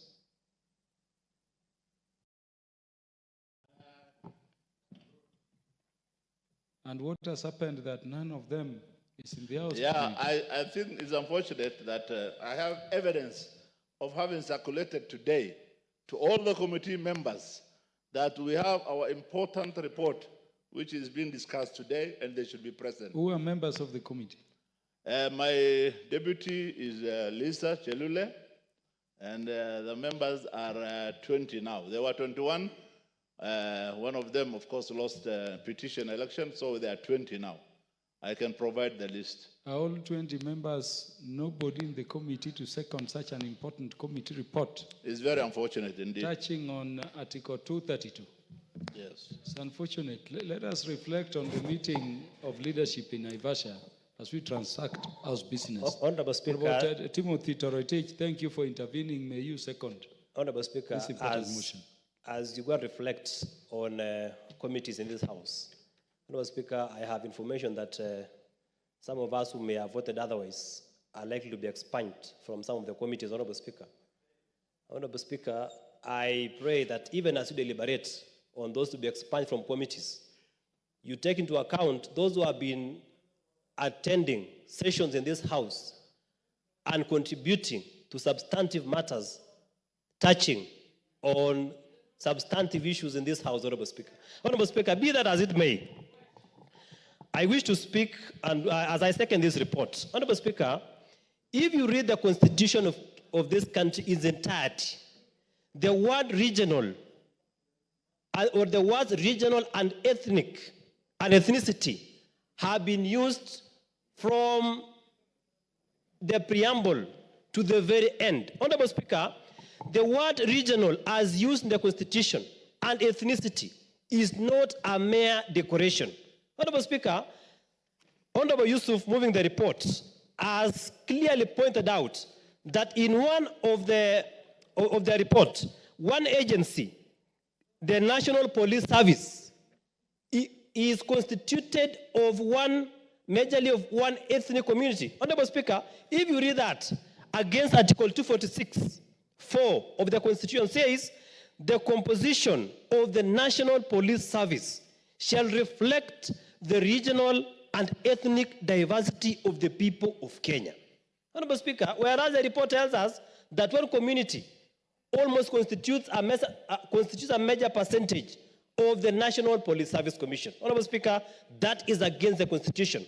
Honorable Speaker, if you read further, Article 130, sub-article 2, it says, the composition of the National Executive shall reflect the regional and ethnic diversity of the people of Kenya. Honorable Speaker, this is a fundamental provision in the Constitution of the Republic. And therefore, as a House, we must sit down and look at this report in its entirety, have members look at it, and we make decisions that are for the best interest of the regions of this country and for the ethnic communities in this country. Honorable Speaker, if you read further, under Article 250, sub-article 4, it talks about appointment to commissions and independent offices. Honorable Speaker, it says very clearly that it shall take into account the national values and principles, that the composition of these commissions and offices taken as a whole shall reflect the regional and ethnic diversity of the people of Kenya. Honorable Speaker, therefore, even as we debate this report and look for a way that we can be able to enforce and make it work so that whatever appears in the Constitution does not appear as a mere decoration to color our Constitution. Honorable Speaker, this House must take decisive steps so that we ensure that our public institutions, our commissions, even our legislature, the executive, there is the issue of regional balance and the issue of ethnicity is taken into account so that we have a fair country. I am very sure that the framers of the Constitution were not blind. One Honorable Milo Odhiambo is one of the framers. There was a reason as to why those particular words were carefully chosen, the word regional and the word ethnicity, so that we have a country that is balanced from Turkana to Northeastern, to Nyanza, to Mombasa, so that we have a fair and equal representation of ethnic communities serving in our government. It is unfair, Honorable Speaker, that we have certain offices or certain agencies that have almost 70% from one regional, from one community. Honorable Speaker, that is a very, very important issue that this House must deliberate and take decisive actions so that this matter is resolved once and for all. Honorable Speaker, thank you. I second. Timothy, before you sit down and say your last statement on seconding, this ethnic community called Kalenjin is which one? Honorable Speaker, pardon? The Kalenjin ethnic community is which one? Honorable Speaker, Kalenjin being an ethnic community. And which is Mijikenda? Because you see, from your reports, we should be targeted. As you rightly say, Article 232 speaks to integration of all ethnic communities in public service. And so we should be clear on what ethnic communities are. Which one is this called Mijikenda, and which is this one called Kalenjin? Mr. Speaker, the chair is here. He can be able to give a substantive response to that. Thank you, Honorable Chair. No problem, Chair. Just sit down. Just take your seat. So did you second? Yeah, Honorable Chair, I second. Yeah, thank you. Thank you. Honorable members, I now propose the question that this House adopts the second report of the Select Committee on National Cohesion and Equal Opportunity on the employment of diversity audit in public institutions, laid on the table of the House on Thursday, 21st March, 2024. I want to request everyone who wants to speak to this to go to intervention. The Honorable Owen Bayer. Honorable Speaker, thank you very much. While I stand to support the report, I have a few things to say, Honorable Speaker. One, you see, when you bring a report like that, and that report says, for example, Maseno University, majority of the people employed there are Luos. I also want you to go down and say, in which levels? Because what do you expect if a university is situated deep in Luo Nyanza? Majority, if you draw a pyramid, you realize that the people that are sweepers, they're the cleaners, are most likely to be from that region, not from any other place. And therefore, to bring a report to say Maseno University has 76% Luos, I also want to see these Luos are in which port of entry. Are they at the bottom? Are they in the middle? Are they at the top? That's very important so that you get correct facts. Because you could say there are very many, but they are only the sweepers, the cooks, the watchmen, and all that. Those are the only Luos that are in that institution. And that is not representative. Because where do we expect the sweepers to come from if not from the immediate surrounding? So, Honorable Speaker, if you come, for example, to Pwani University and you come and give me details and tell me that the majority there are Mijikenda, what do you expect? Because the majority of the people are at the lowest level. The lowest level are the people that you will find there. But come to management, who are the people in the management? Who are the people at the second level? Honorable Speaker, I think that will give us a clear indication. Secondly, Honorable Speaker, when it comes to disadvantaging communities, that's when we bunch them together. For example, you say at the port of Honorable Owen Bayer, the point you're making is very important. It's a constitutional point. Yes. It is in Article 232, Sub-Article 1I, which the able chair of the committee indeed quoted. Yes. Which says affording adequate and equal opportunities for employment, training, and advancements. Correct. At all levels of public service. At all levels. At all levels. At all levels. But I was making the point of, for example, you come to Pwani University, which is in my area. You look at, for example, from the top to the mid-level, you will not find a Giriama, or you find one or two.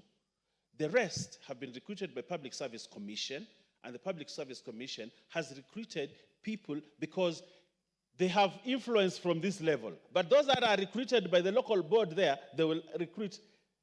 The question is, those people that are recruited the public service is what we need. Commission is what we need to hold to account, Honorable Speaker. If you come to the port of Mombasa, and I want to speak at the port of Mombasa. If you come to the port of Mombasa, the people at the port of Mombasa, that the people who carry the heavy loads, the luggage, the people who sweep, the people who clean the trains and all that, a lot of them are what he has called Mijikenda, which is not a tribe. But there's no tribe in this country called Mijikenda. And I do not know where they get that statistic. There's no. Mijikenda is a conglomerate of tribes, just like Luyas, just like Kalenjins. So when you come and tell us the majority there are Mijikenda, that is not correct. That is not correct. Then secondly, I want you also to look at the hierarchy from the top to the middle. Who are the people who are running this place? Honorable Speaker. Is it actually the case? So when you actually bringing statistics like that, we would like you to whittle down and we know the statistics so that the true picture is reflected. The people at the coast have always lamented that they don't manage the port. They do not have any say, in the ranks. They're only in the file. That's where they are. But so when you bring that and say this is a report of cohesion and ethics, diversity, Honorable Speaker, is that a true reflection? Or we are just saying, if this is a university that is in Milo, Odhiambo, Suba, then you come here and say that this university, majority of them are Suba. But what do you expect those sweepers, those cleaners, those people to come from? Honorable Speaker. But what matters most is those people that are recruited from the national board. I also want to pick up national organizations. The parastatals at the national level. There are those parastatals that are the parastatals are usually ranked, but the parastatals at the national level. KRA, for example, which is based here in Nairobi. What is the ethnic diversity? Do we see the ethnic diversity in KRA as the same as in Nairobi? Nairobi is a very diverse area. So the point I'm making is an organization like KRA, which is based here in Nairobi. Look at KRA that is here in Nairobi and the KRA office in Mombasa, for example, and tell me who are the majority. Who are the majority of those people? Look at national organizations, for example, like NEC, Kenya National Examination Council, which is at Nairobi. How is this diversified? That's where we have a problem. Those national organizations, the ones that are called national organizations, that's where we have a problem. And you find that one or two ethnic communities actually are the ones that are there. Because Public Service Commission, who are the members of Public Service Commission that do recruitment? Who is the chairperson? Okay? You look at who is the boss, the CEO of that organization. Does the name of the CEO and the tribe he comes from reflect? Is it reflected in the membership of the staff? Then we say, yes, here. One person, I heard him say that there are several organizations that are dominated by one organization, and yet they are national. It does not reflect the national diversity. Honorable Speaker, these are things that we must speak about. This is where we talk about real, cohesion in a country. And these are things that we must look at. I want you to come and look, Parliament, this Parliament. I want you to tell me what is the ethnic diversity of staff and managers and all in this Parliament. Then you tell me, okay, you see here, there's an issue. Honorable Wenbaya, the chair, when are you doing an audit of Parliament? Yes, we would like to see that. Because I was being told those some communities, and the ones I'm talking about are too loud, they are nowhere in the management level of this Parliament. Yes. That is what we want to see. And then, Honorable Speaker, but sit down. I'm just telling you should go beyond the scope of what you've already done. I also want to finish by saying this. When you present this report and you give it 2 years or 3 years to correct the imbalance, what are you saying? Are you saying you are going to correct, Honorable Speaker, are you going to correct the imbalance by sacking people or by adding people? Because you've said you want to correct the imbalance. So which way? You want to sack people of a certain tribe and bring in the other people to create diversity, or you're going to add people so that you create a balance? Because you're saying you want it corrected. How? I would like to see the how. I would like to hear the how, so that we know actually we are moving forward after the presentation of this report. But it will just be like any other report if it does not show us how, Chairman, how do you want us to correct the imbalance? How do you want to do it? You know, there's certain things that we speak here. But then I want to see the port management. I want to see everybody represented in management, so that we have the face of Kenya when the port board or the management sits. I want to see a balance. That's what I want to see. I want to come to this parliament. I see the face of Kenya in the staff of parliament. I want to see the face of Kenya in NEC. I want to see the face of Kenya in everything. So, but you say you want it corrected with a certain time. How do you do it, Mr. Speaker? Sacking people or adding more people? Honorable Speaker, I thank you. Thank you for the Honorable and the Honorable Wamboka. Minority Whip, I know you take priority over Honorable Wamboka. She's But still making her as a notes. person who made the Constitution, we want to give you the best time. Speaker, thank you so much. I want to support the chairman, but just like what other members have said, it is indeed disheartening that a committee of 20 people, cannot have just one other person to come and support the chairman on the floor of the House. Then there is a problem. There is a problem. We leave it to our leaders that please, you will guide us and guide us very well, because this parliament must function and function properly. Mr. Speaker, I want to speak from the bottom of my heart. We have talked about institutions, but for me, we start from the top. We start from the top. And what is the top? The cabinet. I want to plead with this administration, Kenya Kwanza administration, or now broad-based administration, that please, every Kenyan has a right to feel part and parcel of this country, Honorable Speaker. If you look at the history, why revolutions start, it's about resources. It's about one feeling they do not have their person on the table. It is not only immoral, but amoral to have a cabinet of Kenya to have more than 50% from 2 communities, and yet we have more than 43 communities in this country. We want this spirit of the Constitution to cascade from the top to the ministries, to the public service, Honorable Speaker. That when a minister is making appointments, he must look at Kenya. It would worry no one, Honorable Speaker. Kenyans will not fight after every election if indeed leaders adhered to this constitutional requirement. That it matters not who sits at the top. We will get resources as taxpayers, our share. It matters not who sits there. What is due to my community will come to my community, Honorable Speaker. It starts at the top. You raised a very important point, Honorable Speaker, even about Parliament. That we create these laws, Honorable Speaker. We create these laws. But at the end of the day, how does the Parliament look like?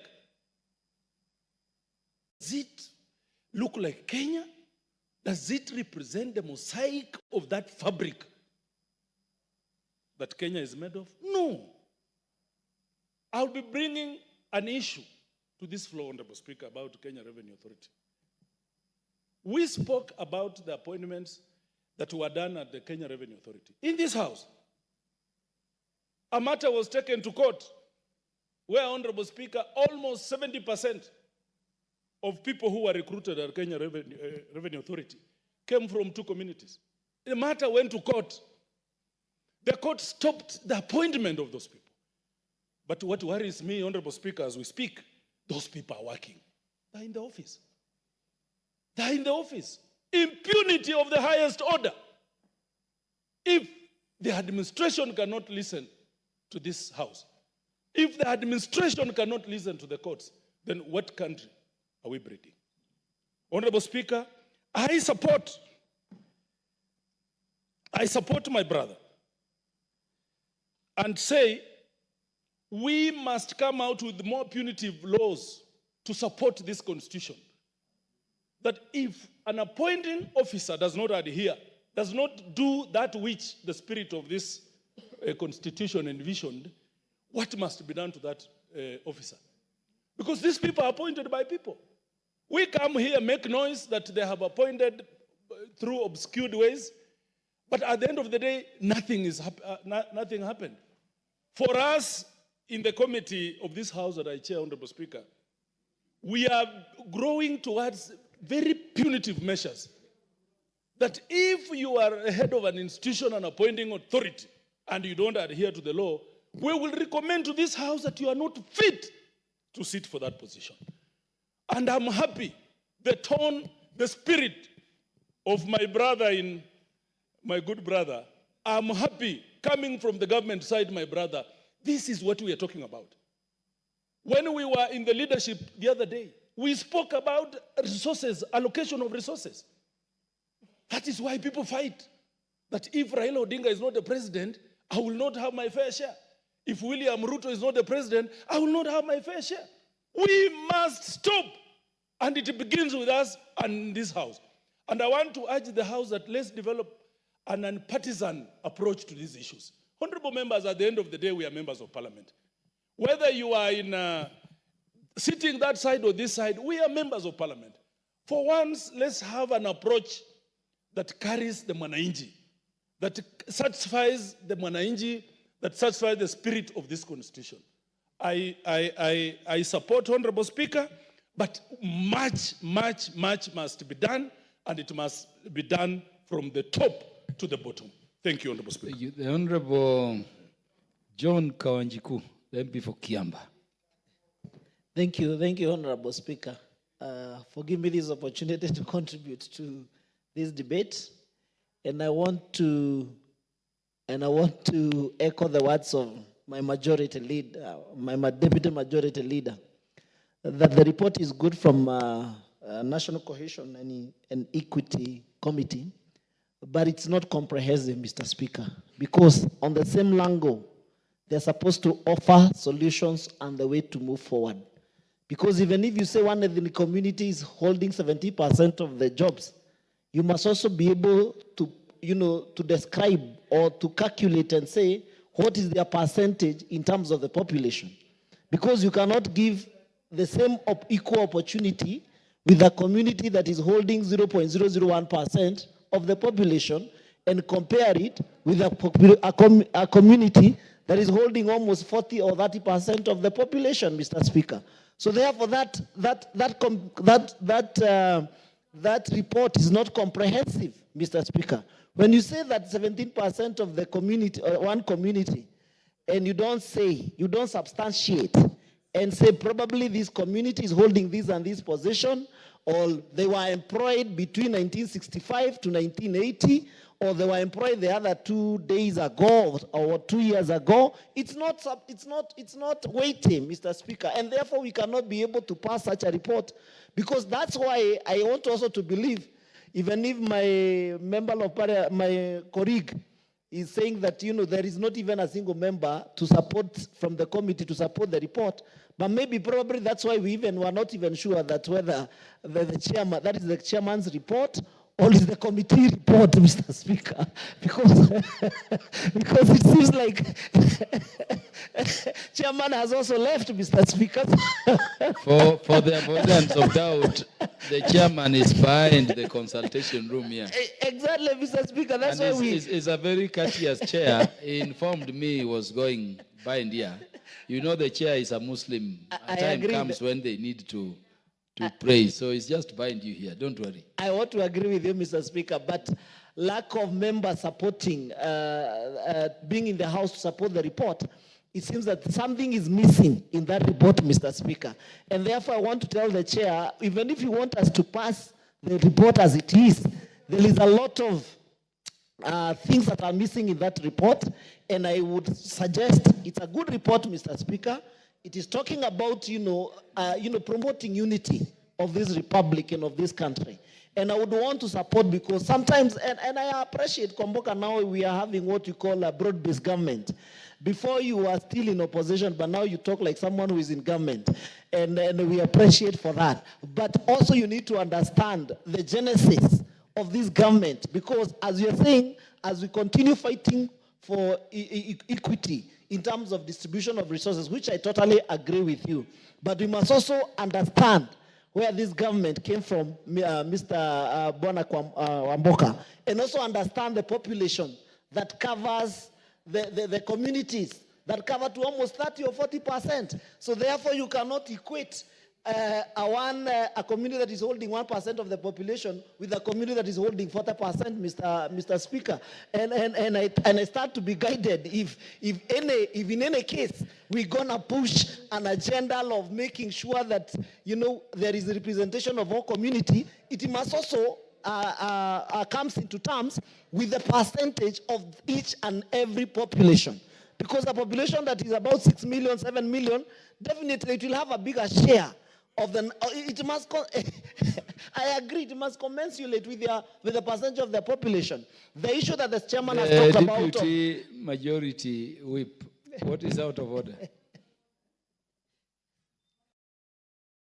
Don't want to disturb my good friend, our Mheshimiwa, but is he in order to keep talking about shares when he knows very well that that word has costed somebody a huge thing? Is he in order? And I must also say that if he continues that way, we will think about him. We will impeach him. Honorable Kawanjiku, when you are talking about those ethnic percentages, are you talking about them in relation to the national ethnic proportions, or in relation to the manner in which communities voted in the last election? No. I'm talking in terms of what you have said, Mr. Speaker, national ethnic population. That one you are right. Yes, I'm talking in terms of that, because if the community is big, we expect that at the end of the day they're going to have, a larger share of the national cake because of their population, in terms of the employment opportunities, Mr. Speaker. I also want to concur with the chair, especially on making sure that there is a certain percentage of the young people who are getting employed in by the Public Service Commission. You understand sometimes it becomes a bit difficult with our young people, whereby you are told that for you to be able to get a certain position, you need to produce an experience of 10 years or 15 years. How can a young person get an experience of 15 years and we're expecting them to perform better? We must concur and make sure that we come up with better laws, as the chair has said, to make sure that we create those opportunities deliberately, to make sure that there is equal positions in terms of the women who are getting this employment, in terms of the young people who are getting this employment, and maybe we put to task Public Service Commission to be producing a report every single year. How many jobs have been created for the young people? How many jobs have been created for the majority, not for the women? And also make sure that at the end of the day, we put a capping in terms of the employment of the old people. Because sometimes you realize, it's like we are moving backward instead of going forward, Mr. Speaker. Someone who is 65 years or 70 years is the same getting appointment of boards, chairman of a certain parastatal, and we have very young and energetic and able young Kenyan, Mr. Speaker. We must be deliberate to create employment and opportunities for our young people, Mr. Speaker. And as we move forward, and I will propose to the chair next time, because there is also a part of I can't remember the article, Mr. Speaker, but I know there is a certain percentage of employment for the local people. It may not be 70, but about 30%. If you come to the counties, especially like in Kiambu, or probably in Nairobi, or probably a company that is based in Coast Province, the 30% of the employment should be able to go to the local people, Mr. Speaker, because at the end of the day, they are provided the infrastructure they have provided area for that company to be working around that area. So asking for 30% and making sure that they get their 30% is nothing much to us, Mr. Speaker. Even if we want to be national, we must also be, in a way, able to protect the local interest. And you know, politics is all about local interest, Mr. Speaker. So if you are not able to take care of your local interest, even getting an opportunity to come to the National Assembly will become a disaster. So we must protect the local interest, make sure as we bring people to work from other regions, as we bring people to work, if, for example, like Kabibi, he's calling it Kabibi University or Coastal Water Development, Kebabi University. There is a certain percentage for the local people because there is no way you will get someone from Kiambu County to go and start working like a sweeper, or maybe someone who takes, or a secretary. You know, there are jobs that are meant for the local people. So the only thing we need to define is that what is the 30% that is meant for the local people? Is it in terms of the top management team? Is it the middle management team, or the lower or the subordinate staff, Mr. Speaker? We must create that content, and we tell the chair to continue to go back again and do a due diligence in terms of that report and make sure that there is representation, that is pure or proper representation of that report. And when they are telling us that one community is holding 17%, or it is having it should not hold 1.7% of the total employment, they should also be able to tell us what is the percentage of that population in our republic. I support, Mr. Speaker. The minority whip will take a due place in precedence. Thank you, Mr. Speaker, for giving me this opportunity.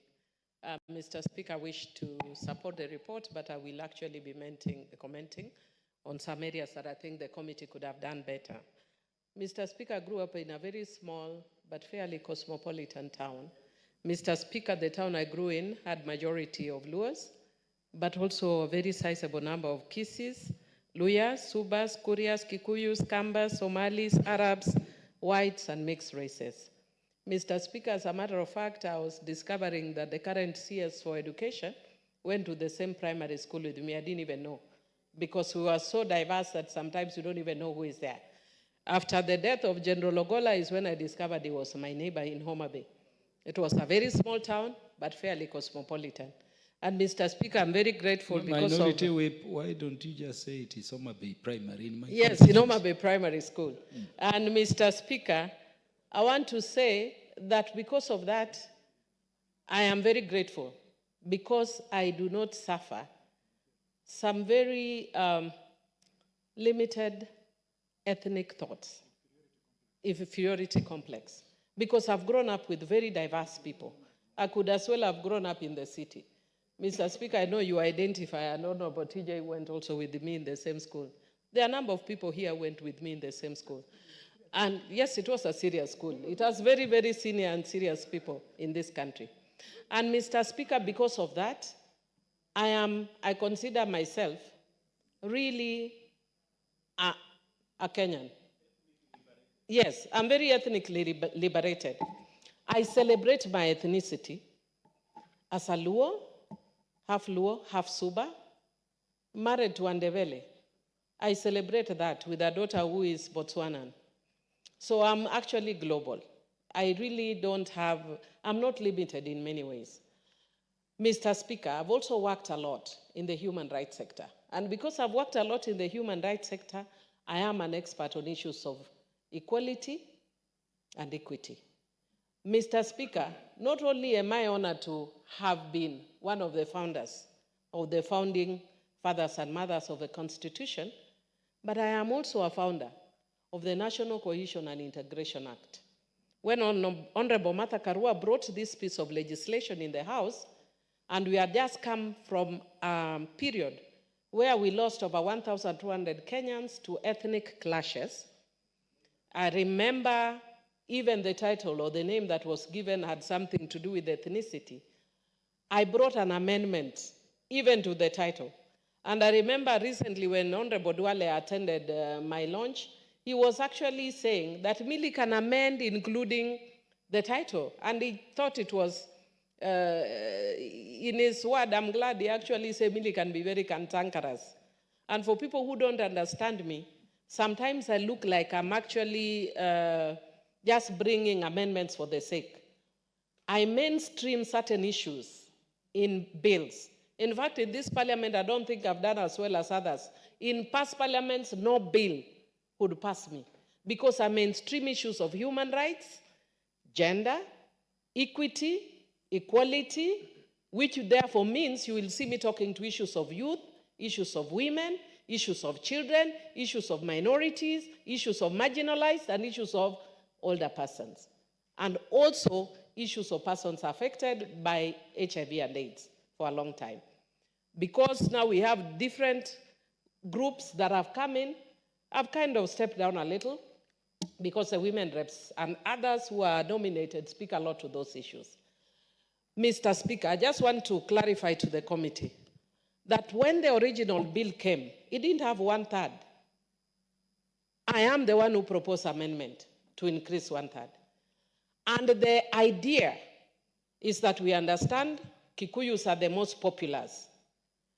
But can you imagine if you went into an office where 100% are Kikuyus? It doesn't reflect the nation. It actually doesn't reflect the spirit of the Constitution that says that in our appointment it should reflect the face of Kenya. In fact, it doesn't just talk of the face. It talks about face and ethnic representation of the country. And therefore, Mr. Speaker, I want Honorable Baya to listen to this, that when you say that because of the local community, they should at least be the majority, that is true. 70% is actually a majority. When it goes beyond 70%, it is wrong. Our communities, even if it is a coastal community or a Homa Bay-based institution, 70% can be your locals. 30% should be people from other communities. That is when we develop even our children as truly global and Kenyan communities. Right now, because of devolution, it's unfortunate. I can go to counties where I'll speak one language. And I don't know why counties think they are exempt. They are not exempt. Even counties must follow this 1/3 rule. The only deviation or whatever we allow is if there is work, I think it is actually in the law, that if the nature of work requires such that it may go beyond, then it's understandable. Because we don't expect people to slash grass, the people slashing grass in Kiambu to come from Suba North. It is not possible. So maybe there may be deviations around that. But on the whole, if they are professional jobs, there must be diversity. Otherwise, why are we called Kenyan? Why don't we form different, countries, Homa Bay country, Kiambu country, not counties? Then we should be countries. Mr. Speaker, one of the things that I also wanted to talk about is that I've had the Honorable Chair, when he's moving this amendment, he has lumped this report, he has lumped certain communities. If you actually look at the Constitution, we were very clear that we name communities by tribe. And for the first time, we have Subas as a community. Mr. Speaker, everybody knows me as a Luo. Yes, I am a Luo because my mother is a Luo. But my father is Suba. Suba is a Bantu community. Yes. And if I actually spoke Suba here, the people who are likely to understand me are the Kikuyus and Kisis and Luyas and Taitas. The Luos will not understand me. However, especially Maragolis, I've had situations when people come to my constituency, especially in Fangano Island, where Suba is still very well spoken, people will not understand.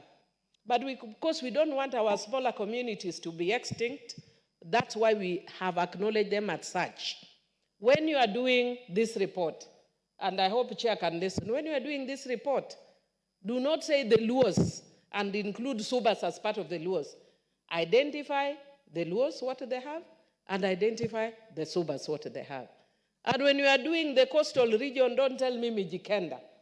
Tell us who within the Mijikenda is constituted in that group. Because then that is also a way of marginalizing smaller communities further. And then I also heard you using a word that the Mijikenda were the majority. Majority is not a figure. There's nothing wrong with communities being majority in their locality, so long as they're up to 70%. So if they are majority at 70% by law, that is okay. So don't use the words majority. Give us figures. And we need to hold institutions accountable because we need an inclusive country. The Gen Zs have told us we are tribeless, but we are leaderless here. But they've told us we are tribeless.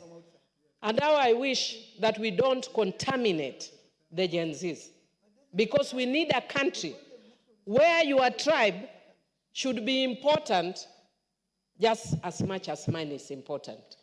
Mr. Speaker, this is an issue that I'm so passionate about. Unfortunately, because of time, I can see I am limited, but I just want to say that you need to be giving this report regularly for purposes of cohesion. And that's why I changed the name, amended the name to National Cohesion and Integration. It's supposed to bring cohesion and integration because resources, people fight over resources, but when we divide them equally, then we become united. Thank you. The Honorable Kuria Kimani.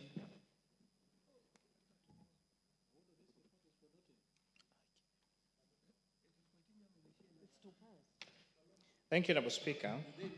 Picking from where the Honorable Millie Odhiambo has left, I was looking at an institution where majority is up to 70%. But the law requires that you don't go beyond 70%. And I was asking myself, how objectively then do you balance the remaining 30%? And I was drawn to a few research done in the academic world about the balancing of meritocracy and diversity, and how that reflects in our governance. Honorable Speaker, John Rawls, in the theory of justice, says that a fair justice is where positions of authority are open to all and where merit-based rewards do not compromise equality. So this scholar talks about merit-based appointments. So what does that mean? That if you conducted an interview process and there were 15 people in that interview process, and you need 10, and 10 of them belong to one ethnic community, then this, if you would follow that theory, that would mean you'll give the 10 irrespective of their ethnic community, even when they came from one region or ethnic community. But go further to the one person we refer to as the father of governance, one Professor Marion King, who talks about inclusive governance, corporate social responsibility, and stakeholder diversity are crucial in good governance. He says that diversity brings broader perspective to decision-making and aligning the concept, therefore, of Ubuntu, what you call human interconnectedness. And therefore, we have now research that shows, even though if you are to follow merit-based appointment, then you will take the most merited people, then the research to show that if you endeavored to go further and try to ensure that you have a diversified workforce, that diversified workforce increases inclusivity, corporate social responsibility, and efficiency and effectiveness in that organization. One, Robert Mass, in a critical mass theory, says that corporate boards that governance structures become more effective and innovative. Apologies to the Chair of Finance. Please take your seat. That is the standing order. Chair, my apologies. I've had him repeat a mistake that I'm actually the one who's misled him, which I want to correct. It's no more than 30% should be of the same community. It's my apologies. I'm actually the one who gave the wrong figure. It's no more than 30%. Thank you for the correction. Thank you. So no more than 30%. But the argument still sale surfaces, that even if you have not up to 30%, then what happens when when you have more than 30% of people from a same community qualified for that position, and the rest do not meet the merit for that particular position? And that's why I was saying the tricky balance between balancing meritocracy and diversity. So we were at the father of corporate governance called Marvin King. No, we're talking about now critical mass theory, but by Elizabeth Mass. Was talking about that corporate boards that govern structures become more effective and innovative when they are diverse enough to allow for a varied perspective. So, therefore, this shows that there is merit in ensuring deliberate action on diversity in our workforce. That even though research has shown that merit is what drives an institution, but there is merit in making sure that there is diversity in that workforce, and that brings us to a more effective organization. Meritocracy, Honorable Speaker, promotes the efficiency by selecting qualified individuals based on skills and achievements. But diversity fosters representation, equity, inclusivity, and constitutes innovation and robust decision making. In this case, Honorable Speaker, research has shown that in as much as we want to appoint based on merit, we must also be deliberate in ensuring that, or there is merit in ensuring that we have diversity in that particular workforce.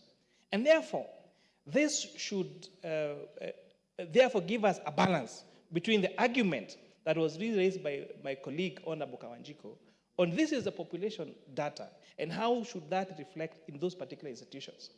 And at the same time, academicians also say, how about merit?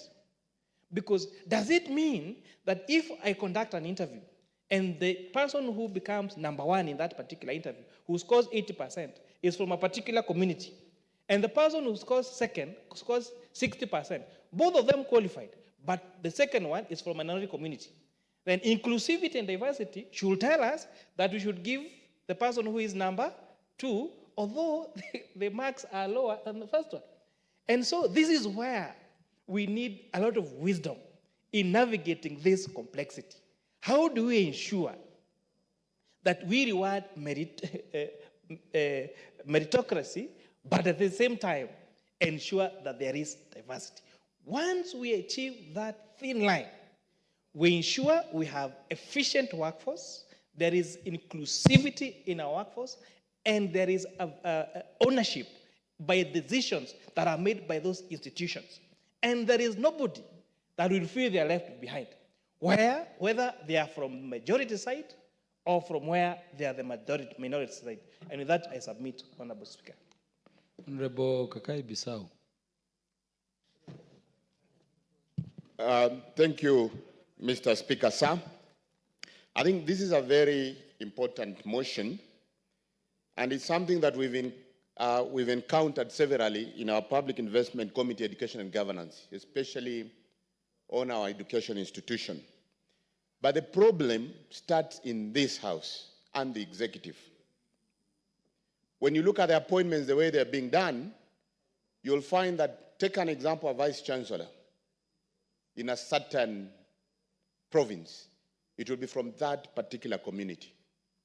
We've seen situation, even people from this House, they've literally chased away some of the workers because they are not from their ethnic background. So the problem is here. We're preaching water and we are taking wine. Now, if we are not, and simple question, I see Mheshimiwa Kawanjiko is gone. Starting with ourselves, I know there are many lawyers and even Luos in his constituency, the tea pickers, those who are picking teas. Like even in his own CDF office, how many Luos and lawyers do we have? Our minority leader in Kilifi, Mwashako here in Undanyi, how many lawyers do you have there? How many Kikuyus or different communities? So it starts with us. Secondly, I know colleagues mention, and I say charity begins at home, starting with Parliament. The report should have started by saying this is the situation in the Parliamentary Service Commission. so that even as we step out there, we know exactly what is happening. But most critical, Chair, it starts with us. And in fact, picking from where I worked before the United Nations, we had what we call the quota system. You pick the population based on the argument of Honorable Kawanjiko, and you say, this is the population of Kenya. An example, the Kikuyus should be 17%. And when you're distributing jobs, when it reaches that level, you freeze it. That way, you're able to accommodate people so that every Kenyan feels is part of Kenya. I know, Mheshimiwa Yusuf, you talked about the Canadian Association and the Employment Act. While I support this report, it would have been important for us also to have an action plan where we say that this is how it should go. And lastly, Mr. Speaker. Order, honorable members. Order. Honorable Kakai Bissau, you will have 6 minutes to speak to this matter when it will next be scheduled by the House Business Committee. Honorable members, and the time being 7:04 p.m., this House stands adjourned until Wednesday, the 6th day of November 2024 at 9:30 a.m.